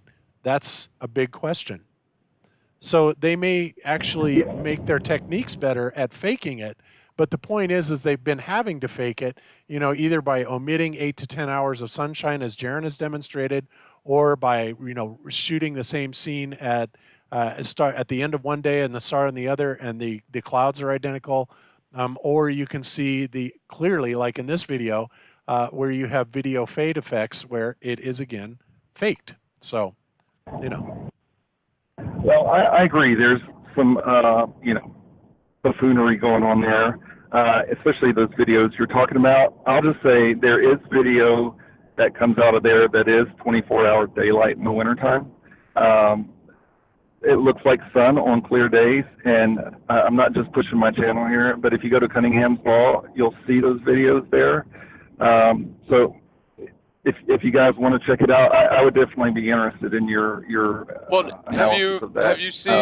Have you seen the ones from the Arctic Circle where it basically does a time lapse where the camera follows around 360, showing the sun go around in circles? And I have seen one allegedly from the Antarctic, but it looked absolutely fake to me, whereas the ones that I've seen from the north actually look pretty real. And not saying that this doesn't happen. I'm not saying that there is no such thing as that in the South.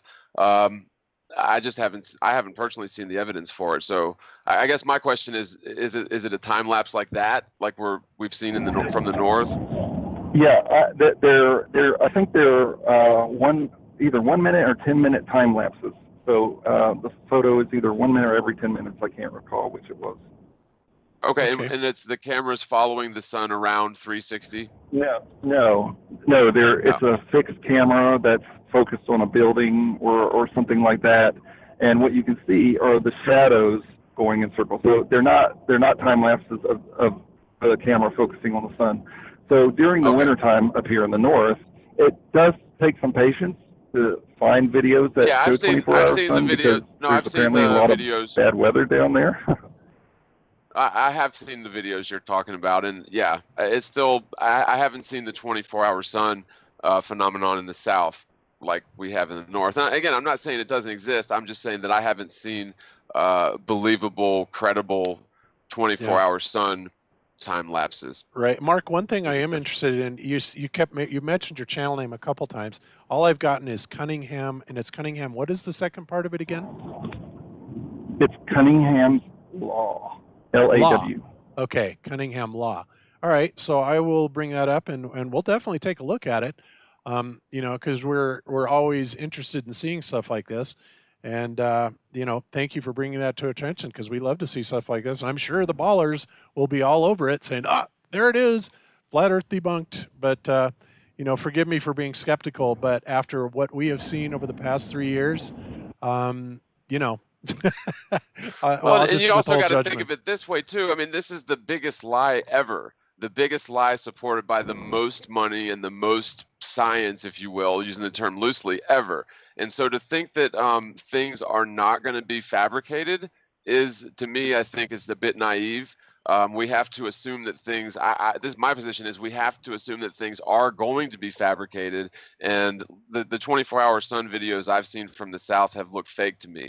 And so, again, I'm not talking about necessarily shadows, because I have seen the ones with the shadows, but I think there's a big difference, and I don't hold too much weight in the visual aspect of the sun personally, because I think that there's more to the sun than we think. I don't think that the sun is necessarily a spherical physical object up there.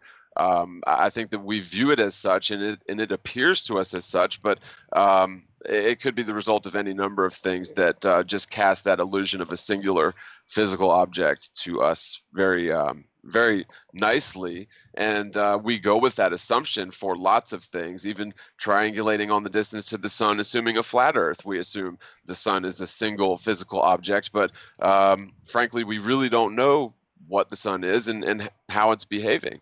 We really just we don't. Yeah, and that's a good point, John. But and also the other thing that Mark, like I said, is CGI has gotten so good that it can actually be done on the fly, real time, with spectacular results. In fact, I would bet that somebody even like Jaron could likely take a Antarctica footage and reconstruct it so that it would be showing a sun going around in circles, and I bet he could actually do a pretty decent job of it. And again, he's doing this with a budget of essentially zero, right? So as far as I'm concerned, even if it looks incredibly compelling, I don't think I would believe it unless somebody that I knew and trusted very well was down there actually taking the footage themselves, or if I was doing it myself. Other than that, at this stage of the game, given the deception and the history of deception, I should say, I'm not likely to believe anything that comes out of there, no matter how good it looks, because for the last 3 years, we have seen nothing but attempts at fakery, CGI, that have been busted time and time again. And like I said, if it's real, why do they fake it at all? That's the big thing you have to ask yourself. But, and the other thing is that we don't must be considered all the time only two possibilities. If it's something like this is aligned with globe model, that doesn't mean that it's the only chance that things like that is working, because nobody get out to this system and look from the outside. So we must be contemplate other possibilities, like the big fringe of the light and things like that. We don't understand the complete model, either the flat or the spherical or whatever, because nobody get out to see from outside. Yep, a very good point. So, all right, you have anything else for us, Mark? Well, since you asked, one more thing, and that is everybody go out and take a look at the stars on a clear night. We have the wandering stars out where we can see Venus, Mars, Jupiter, and Saturn all in the sky at the same time. I've been watching them the past few weeks where they've been out, and it's pretty spectacular, especially if you have a good camera where you can photograph Venus. It's as bright as it gets, I think. And yeah, I think it's pretty spectacular. So I just encourage people to go out and check them out. Yeah, Mars the other night, I was looking at it. It was really bright the other night. I noticed that. Yeah, it was unbelievable red. I saw that, John. I was like, yeah. Wow. In fact, the night that my son Jaron was born was August 27th, 2003. And we actually picked that day for him to be born via C-section. And the reason for that is because Mars was supposedly closer to the Earth than it had been or would be for 60,000 years. And I'll never forget the morning before we drove to the hospital, we whipped out the old LX200 10-inch Meade and looked at it, and it really didn't look really spectacular at all as compared to the other night, John. Holy smokes. I should have pulled the telescope out, but just looking at it with the naked eye was absolutely spectacular. Yeah. Yep. Yeah, it was sweet. So, all right. Well, I think Mark just dropped. So, okay. Well, anyway, thanks, Mark, for that phone call. And the phone lines are open. I think we'll take one more call before we call it a show. So the phone line is open for anybody that wants to come in. And again, thank you for that, Mark. And we have been playing videos by Deep Inside the Rabbit Hole, these two particular videos that show very clearly the Antarctic fakeage that's been going on. This one called Faking the 24-Hour Sun in Antarctica to Debunk the Flat Earth. And again, yeah, why would they need to fake it? And this one, Antarctica 24-Hour Sun Updated Warning. The word scheist is used. Okay, cool. All right. So, oh crap, I'm sorry. All right, guys, try again. I did not have my ring button on, so keep trying again. My bad. And and while we're waiting, like I said, again, Chris Van Maitre needs some help with his force the laser line experiment on Saturday, September the 15th. If you are able to help us on Saturday the 15th, send an email to Broncos NO 1 fan for Broncos number 1 fan at msn.com to help us on the force the level line experiment. We do need 3 volunteers to run the level rods and a couple volunteers to photo document the event. And again, 303-225-1019 if you want to call and be the last caller of the day. And there we go. Hello, you are on with Globebusters. Who we got on the other end? Wow, that's fantastic. Can you hear me? Yeah, we hear you. Oh, great. Man, that's I've been listening to y'all for for the last 3 years, pretty solid. I've been wondering. I have a concept that I haven't heard a whole lot of people talk about. As far as on the Apollo missions, when they supposedly went to the moon, all of the mission landing sites, I believe, were on the near side of the moon. Is that correct? Yeah, I believe so. Yes. Okay. Well, one of the things that I think that they misconstrued in their concept was assuming that the Earth would appear with the same motion on the moon that the moon appears from Earth. But I think that one of the things that I've come to realize is that if the same side of the moon is facing the Earth at all times, then from that surface of the moon, the Earth should continuously be at the apex of the sky from the surface of the moon. Are you talking about the moonrise footage and the moon's? I mean, and the Earthrise footage? Right. There would be absolutely no Earthrise possible from the moon. The Earth would never approach the horizon. Well, if they were closer to the Terminator line, right? Is that what they claim? No, they claim they were in orbit. So they're coming around the back of the moon, and then the Earth would rise. But in a lot of that footage, you can see that the ground's not moving. So I and there's even some footage with some of the astronauts on the moon with the Earth over their shoulder. Yeah, no, I've seen that too. Right. So what would be necessary for them to photograph the Earth from the moon would be pointing the cameras directly up. That is correct. Right. We actually raised that issue. Oops. And it seems and for me that blows the whole Apollo out of the water. I mean, it absolutely makes it just unfeasible that they would fabricate that. I mean, it makes it unbelievable that they would fabricate that footage and try to pull that hoax on everybody. Right, because didn't they say they landed like smack in the middle of the light side of the moon, so to speak? Right. Okay, so yeah, in that case, because I mean, I was thinking, yeah, the only way they could get the Earth in a frame over someone's shoulder would be if they were close to the Terminator line. Yeah, I mean, or like the Terminator line on a full moon. If like the full moon's Terminator line, then the Earth could be. Well, no, they would have to be on the dark side of the moon in order to get that shot. Yeah. Exactly. Yeah. There would be absolutely no situation where the Earth would approach the horizon whatsoever. Yeah. From the landing sites that they had, and for me that just along with the fact that I had a buddy of mine whose dad said that he worked sewing some of the mission hardware, and said that there was no special fabric or no lead lining or anything like that. He was kind of a self-taught engineer, one of the hands-on guys, and he said that master parachute rigger and all that good stuff. Said that he was there was no protection from the radiation, whatsoever. So they'd have been fried when they passed through the Van Allen belts in the first place. The guy you're talking about, was he skeptical then of the landing at all?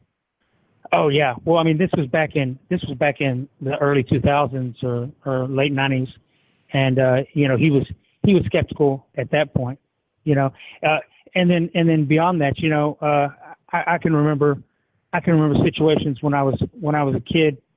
I had this guy. I guess I was about, I don't know, 10 or 11 years old, and we looked up and saw a crescent moon with a star shining through it, you know. And he said, "Hey, look, that star's on the inside of the moon." And I said, "Man, that's, you know," I was completely engrossed in space technology and all that at that point, you know. And I said, "No, man, that's got to be a satellite. That's impossible," you know.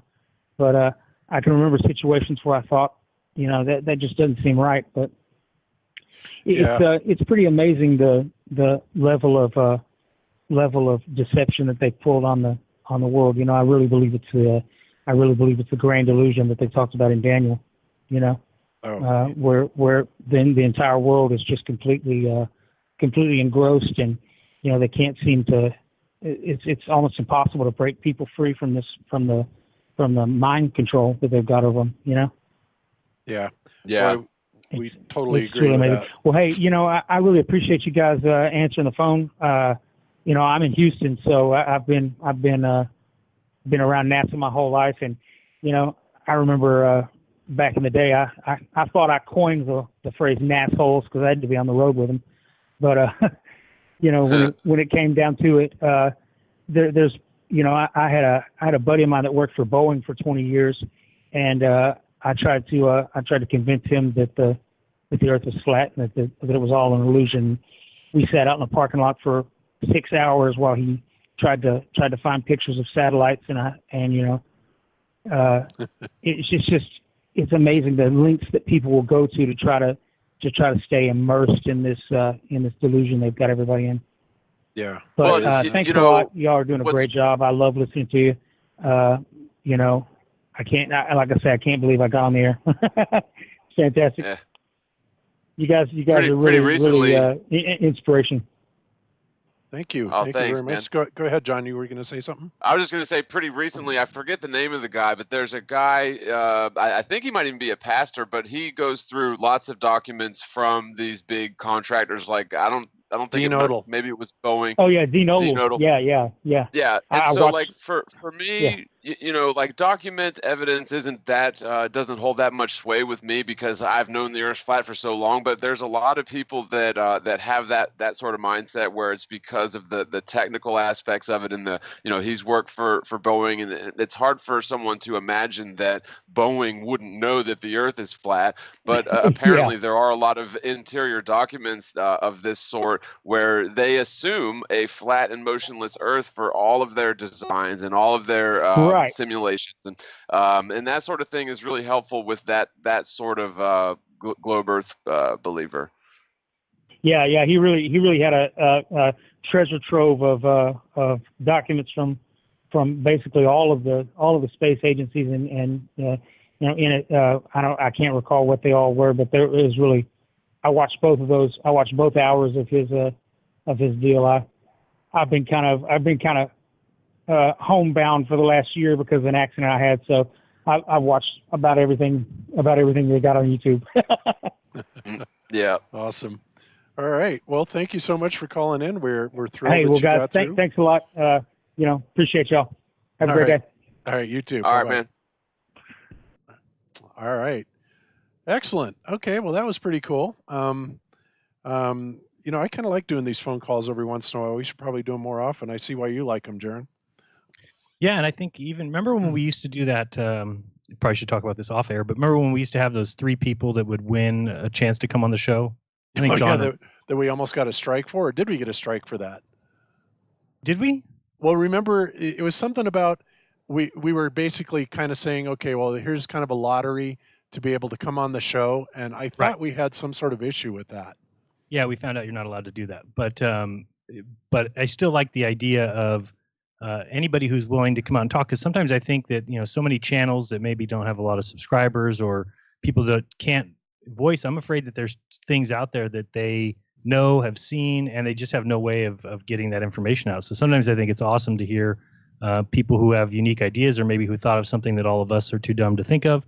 So it's just it's always good when we take calls and get a chance to hear from people who have stories like that, or who have stories of friends that maybe helped build the Saturn V and then we're skeptical of it because those things might not otherwise be known. Yeah. Very true.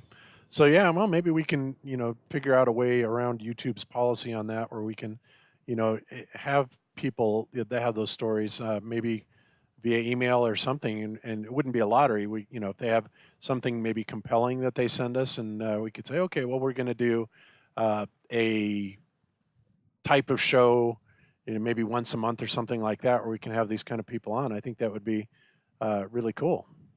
Yeah, and I think the calls is a great way, because if somebody's out there and they could call in and let us know. So it's always good to hear from people.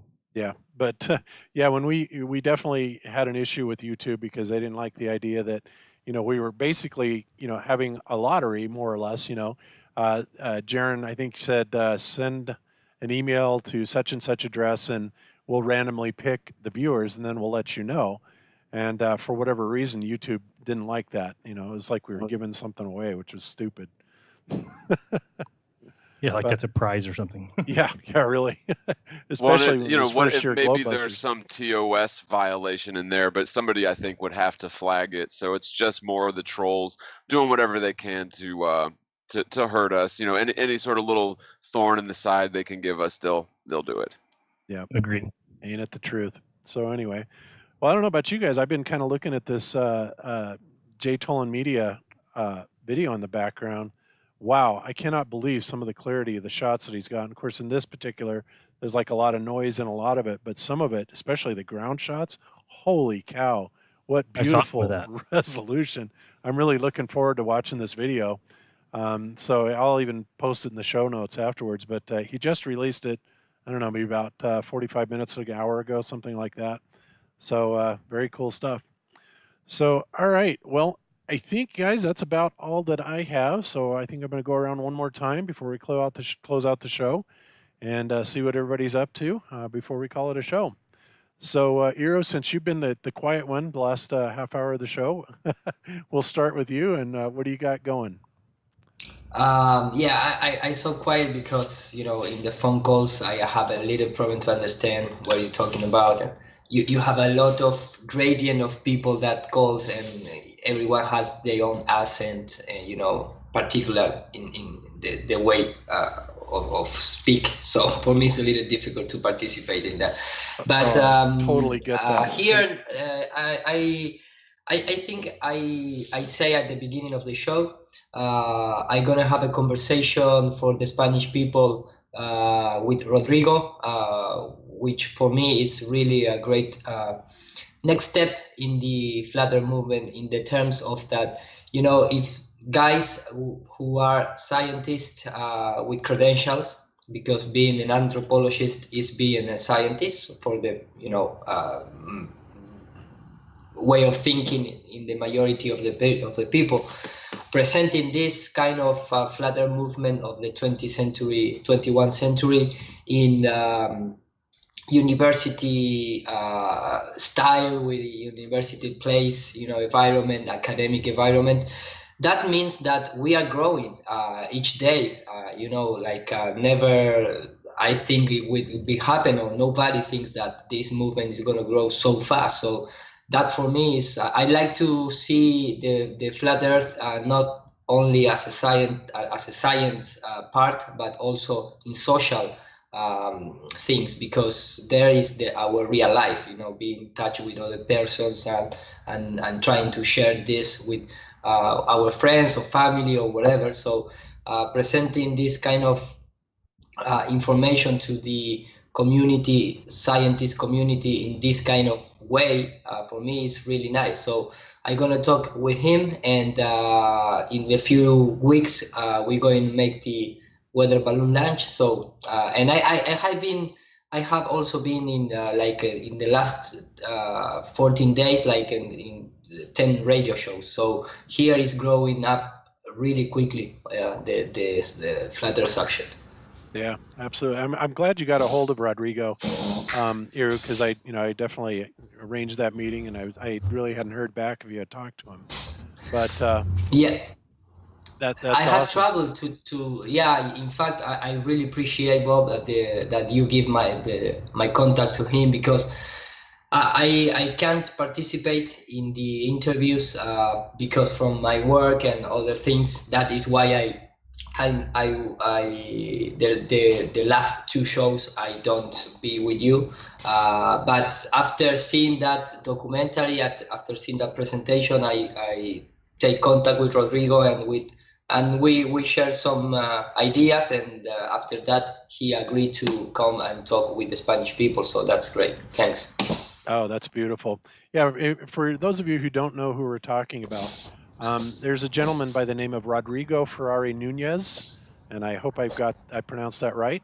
Yeah. Okay, and Rodrigo is an anthropologist. He is a PhD in anthropology, and basically he has done this study that's been ongoing for several months about flat Earth. And unlike the folks over at Behind the Curve, he actually did come into this without prejudgment and trying to spin it a certain way. In fact, I mirrored it, and lots of people did mirror the Understanding the Flat Earth Movement video. And the reason we did this is because honestly, he did an amazing job on it. It was impartial, and yet it really told our story from a very unbiased and fair point of view as far as we're concerned. Some people may even think that he was a little bit too fair, but regardless of that, he did an outstanding job in this 70-minute video of documenting the flat Earth. He calls it a movement. Some people might call it an awakening, but whatever. But he does an amazing job telling this story, and we are very much indebted to Rodrigo for telling it the way he did. He did present this in Switzerland.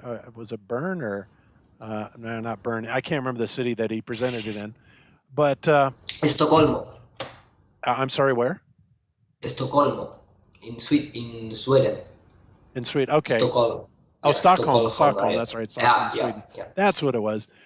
So yeah, they had a anthropologist convention there, and he presented this, and apparently got very good reviews on it. And I just think the work is amazing. So if you haven't seen it, we've mirrored it on our channel, or you can go to the Rodrigo Ferrari Nunez channel, which I will put in the show notes, and check it out yourself. But yeah, Rodrigo is an amazing guy, and he and I talked for like 4 hours, way into the wee hours of the morning, and I just really like the guy. He's awesome.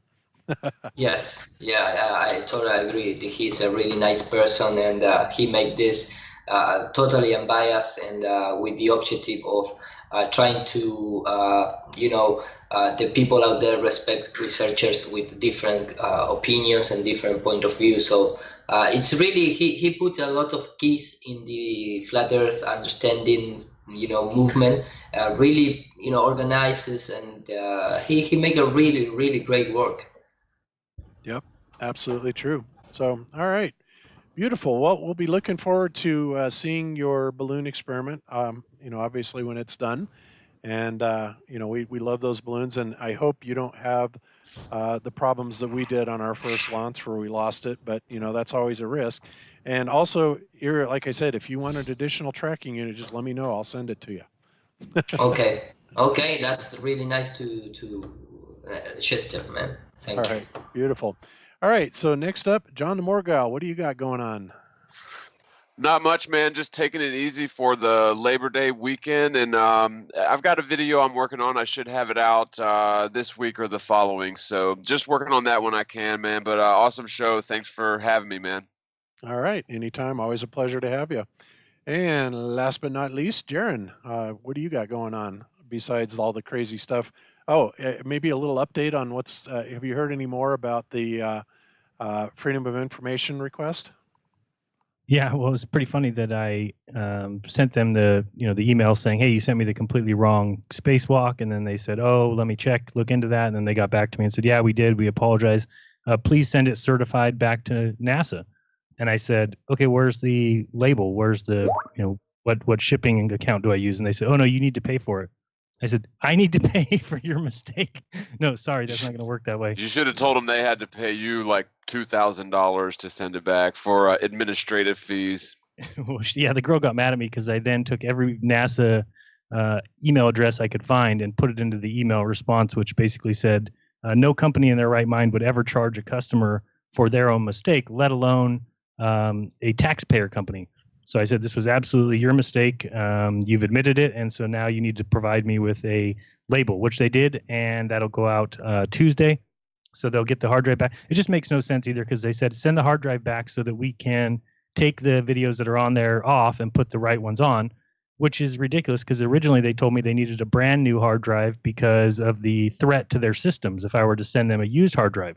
So I said, well, why aren't you asking me for a new hard drive? How do you know I didn't put a bunch of software on this hard drive that you gave me, and now I'm going to send it back to you and you're going to screw your systems? So it's all just a bunch of nonsense. But we'll see what happens next time. They will, I guess, eventually get me some sort of footage, I would think, but who knows? And it was really weird that what they did send me was the video that I had originally said that I saw scuba divers in. So just kind of weird that is, out of all spacewalks, the one I did get. Yeah, amazing.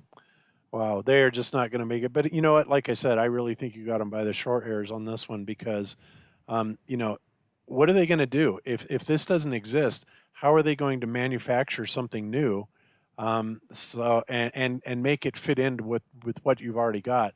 And I think that they knew full well what they were doing when they sent you the wrong stuff. So it'll be an interesting story to keep following. That's for sure.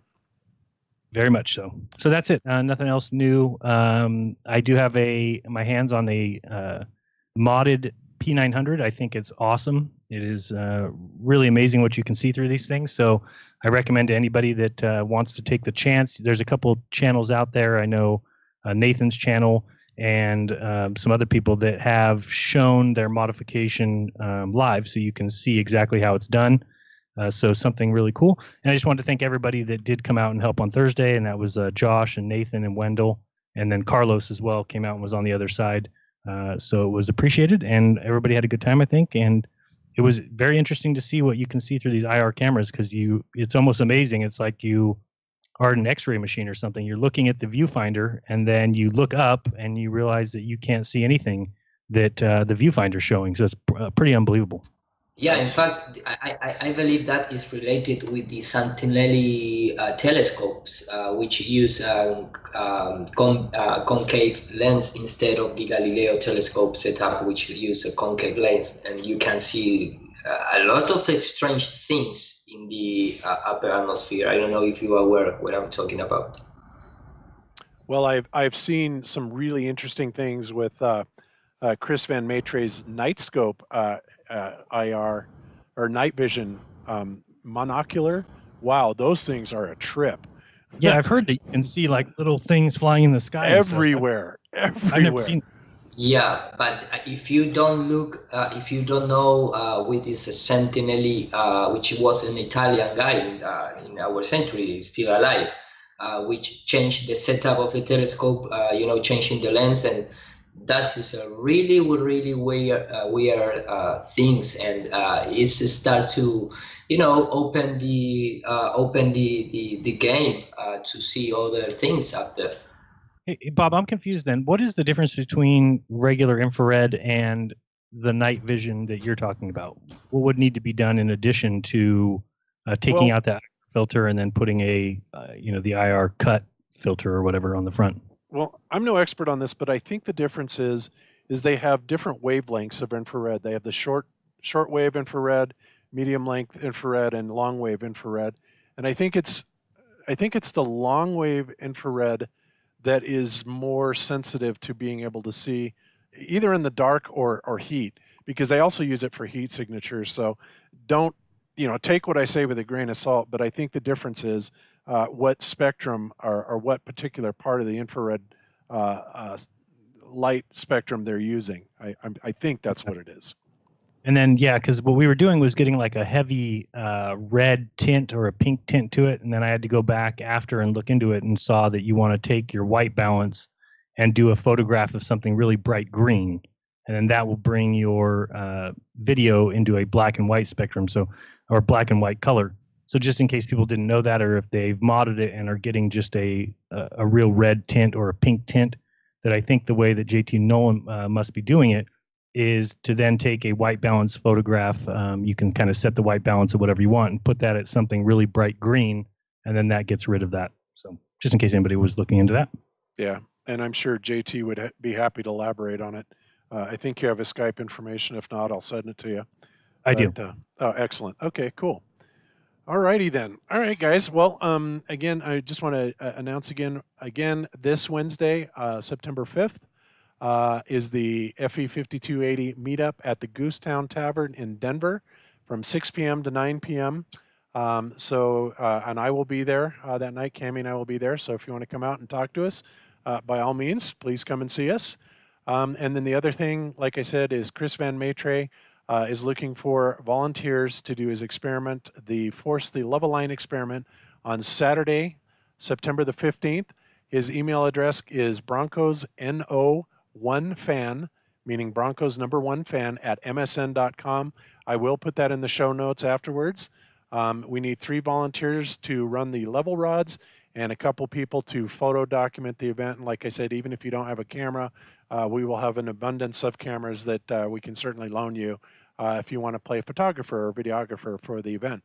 So beautiful. All right, and that's about all I have. I want to say thanks to the mods for keeping the chat a nice place to be. Thanks everybody Mod. for joining us, and we will see you guys next week. So until then, be good to each other. Don't lie to each other. Open your mind. There's truth inside. Peace out, everybody. Peace. Peace.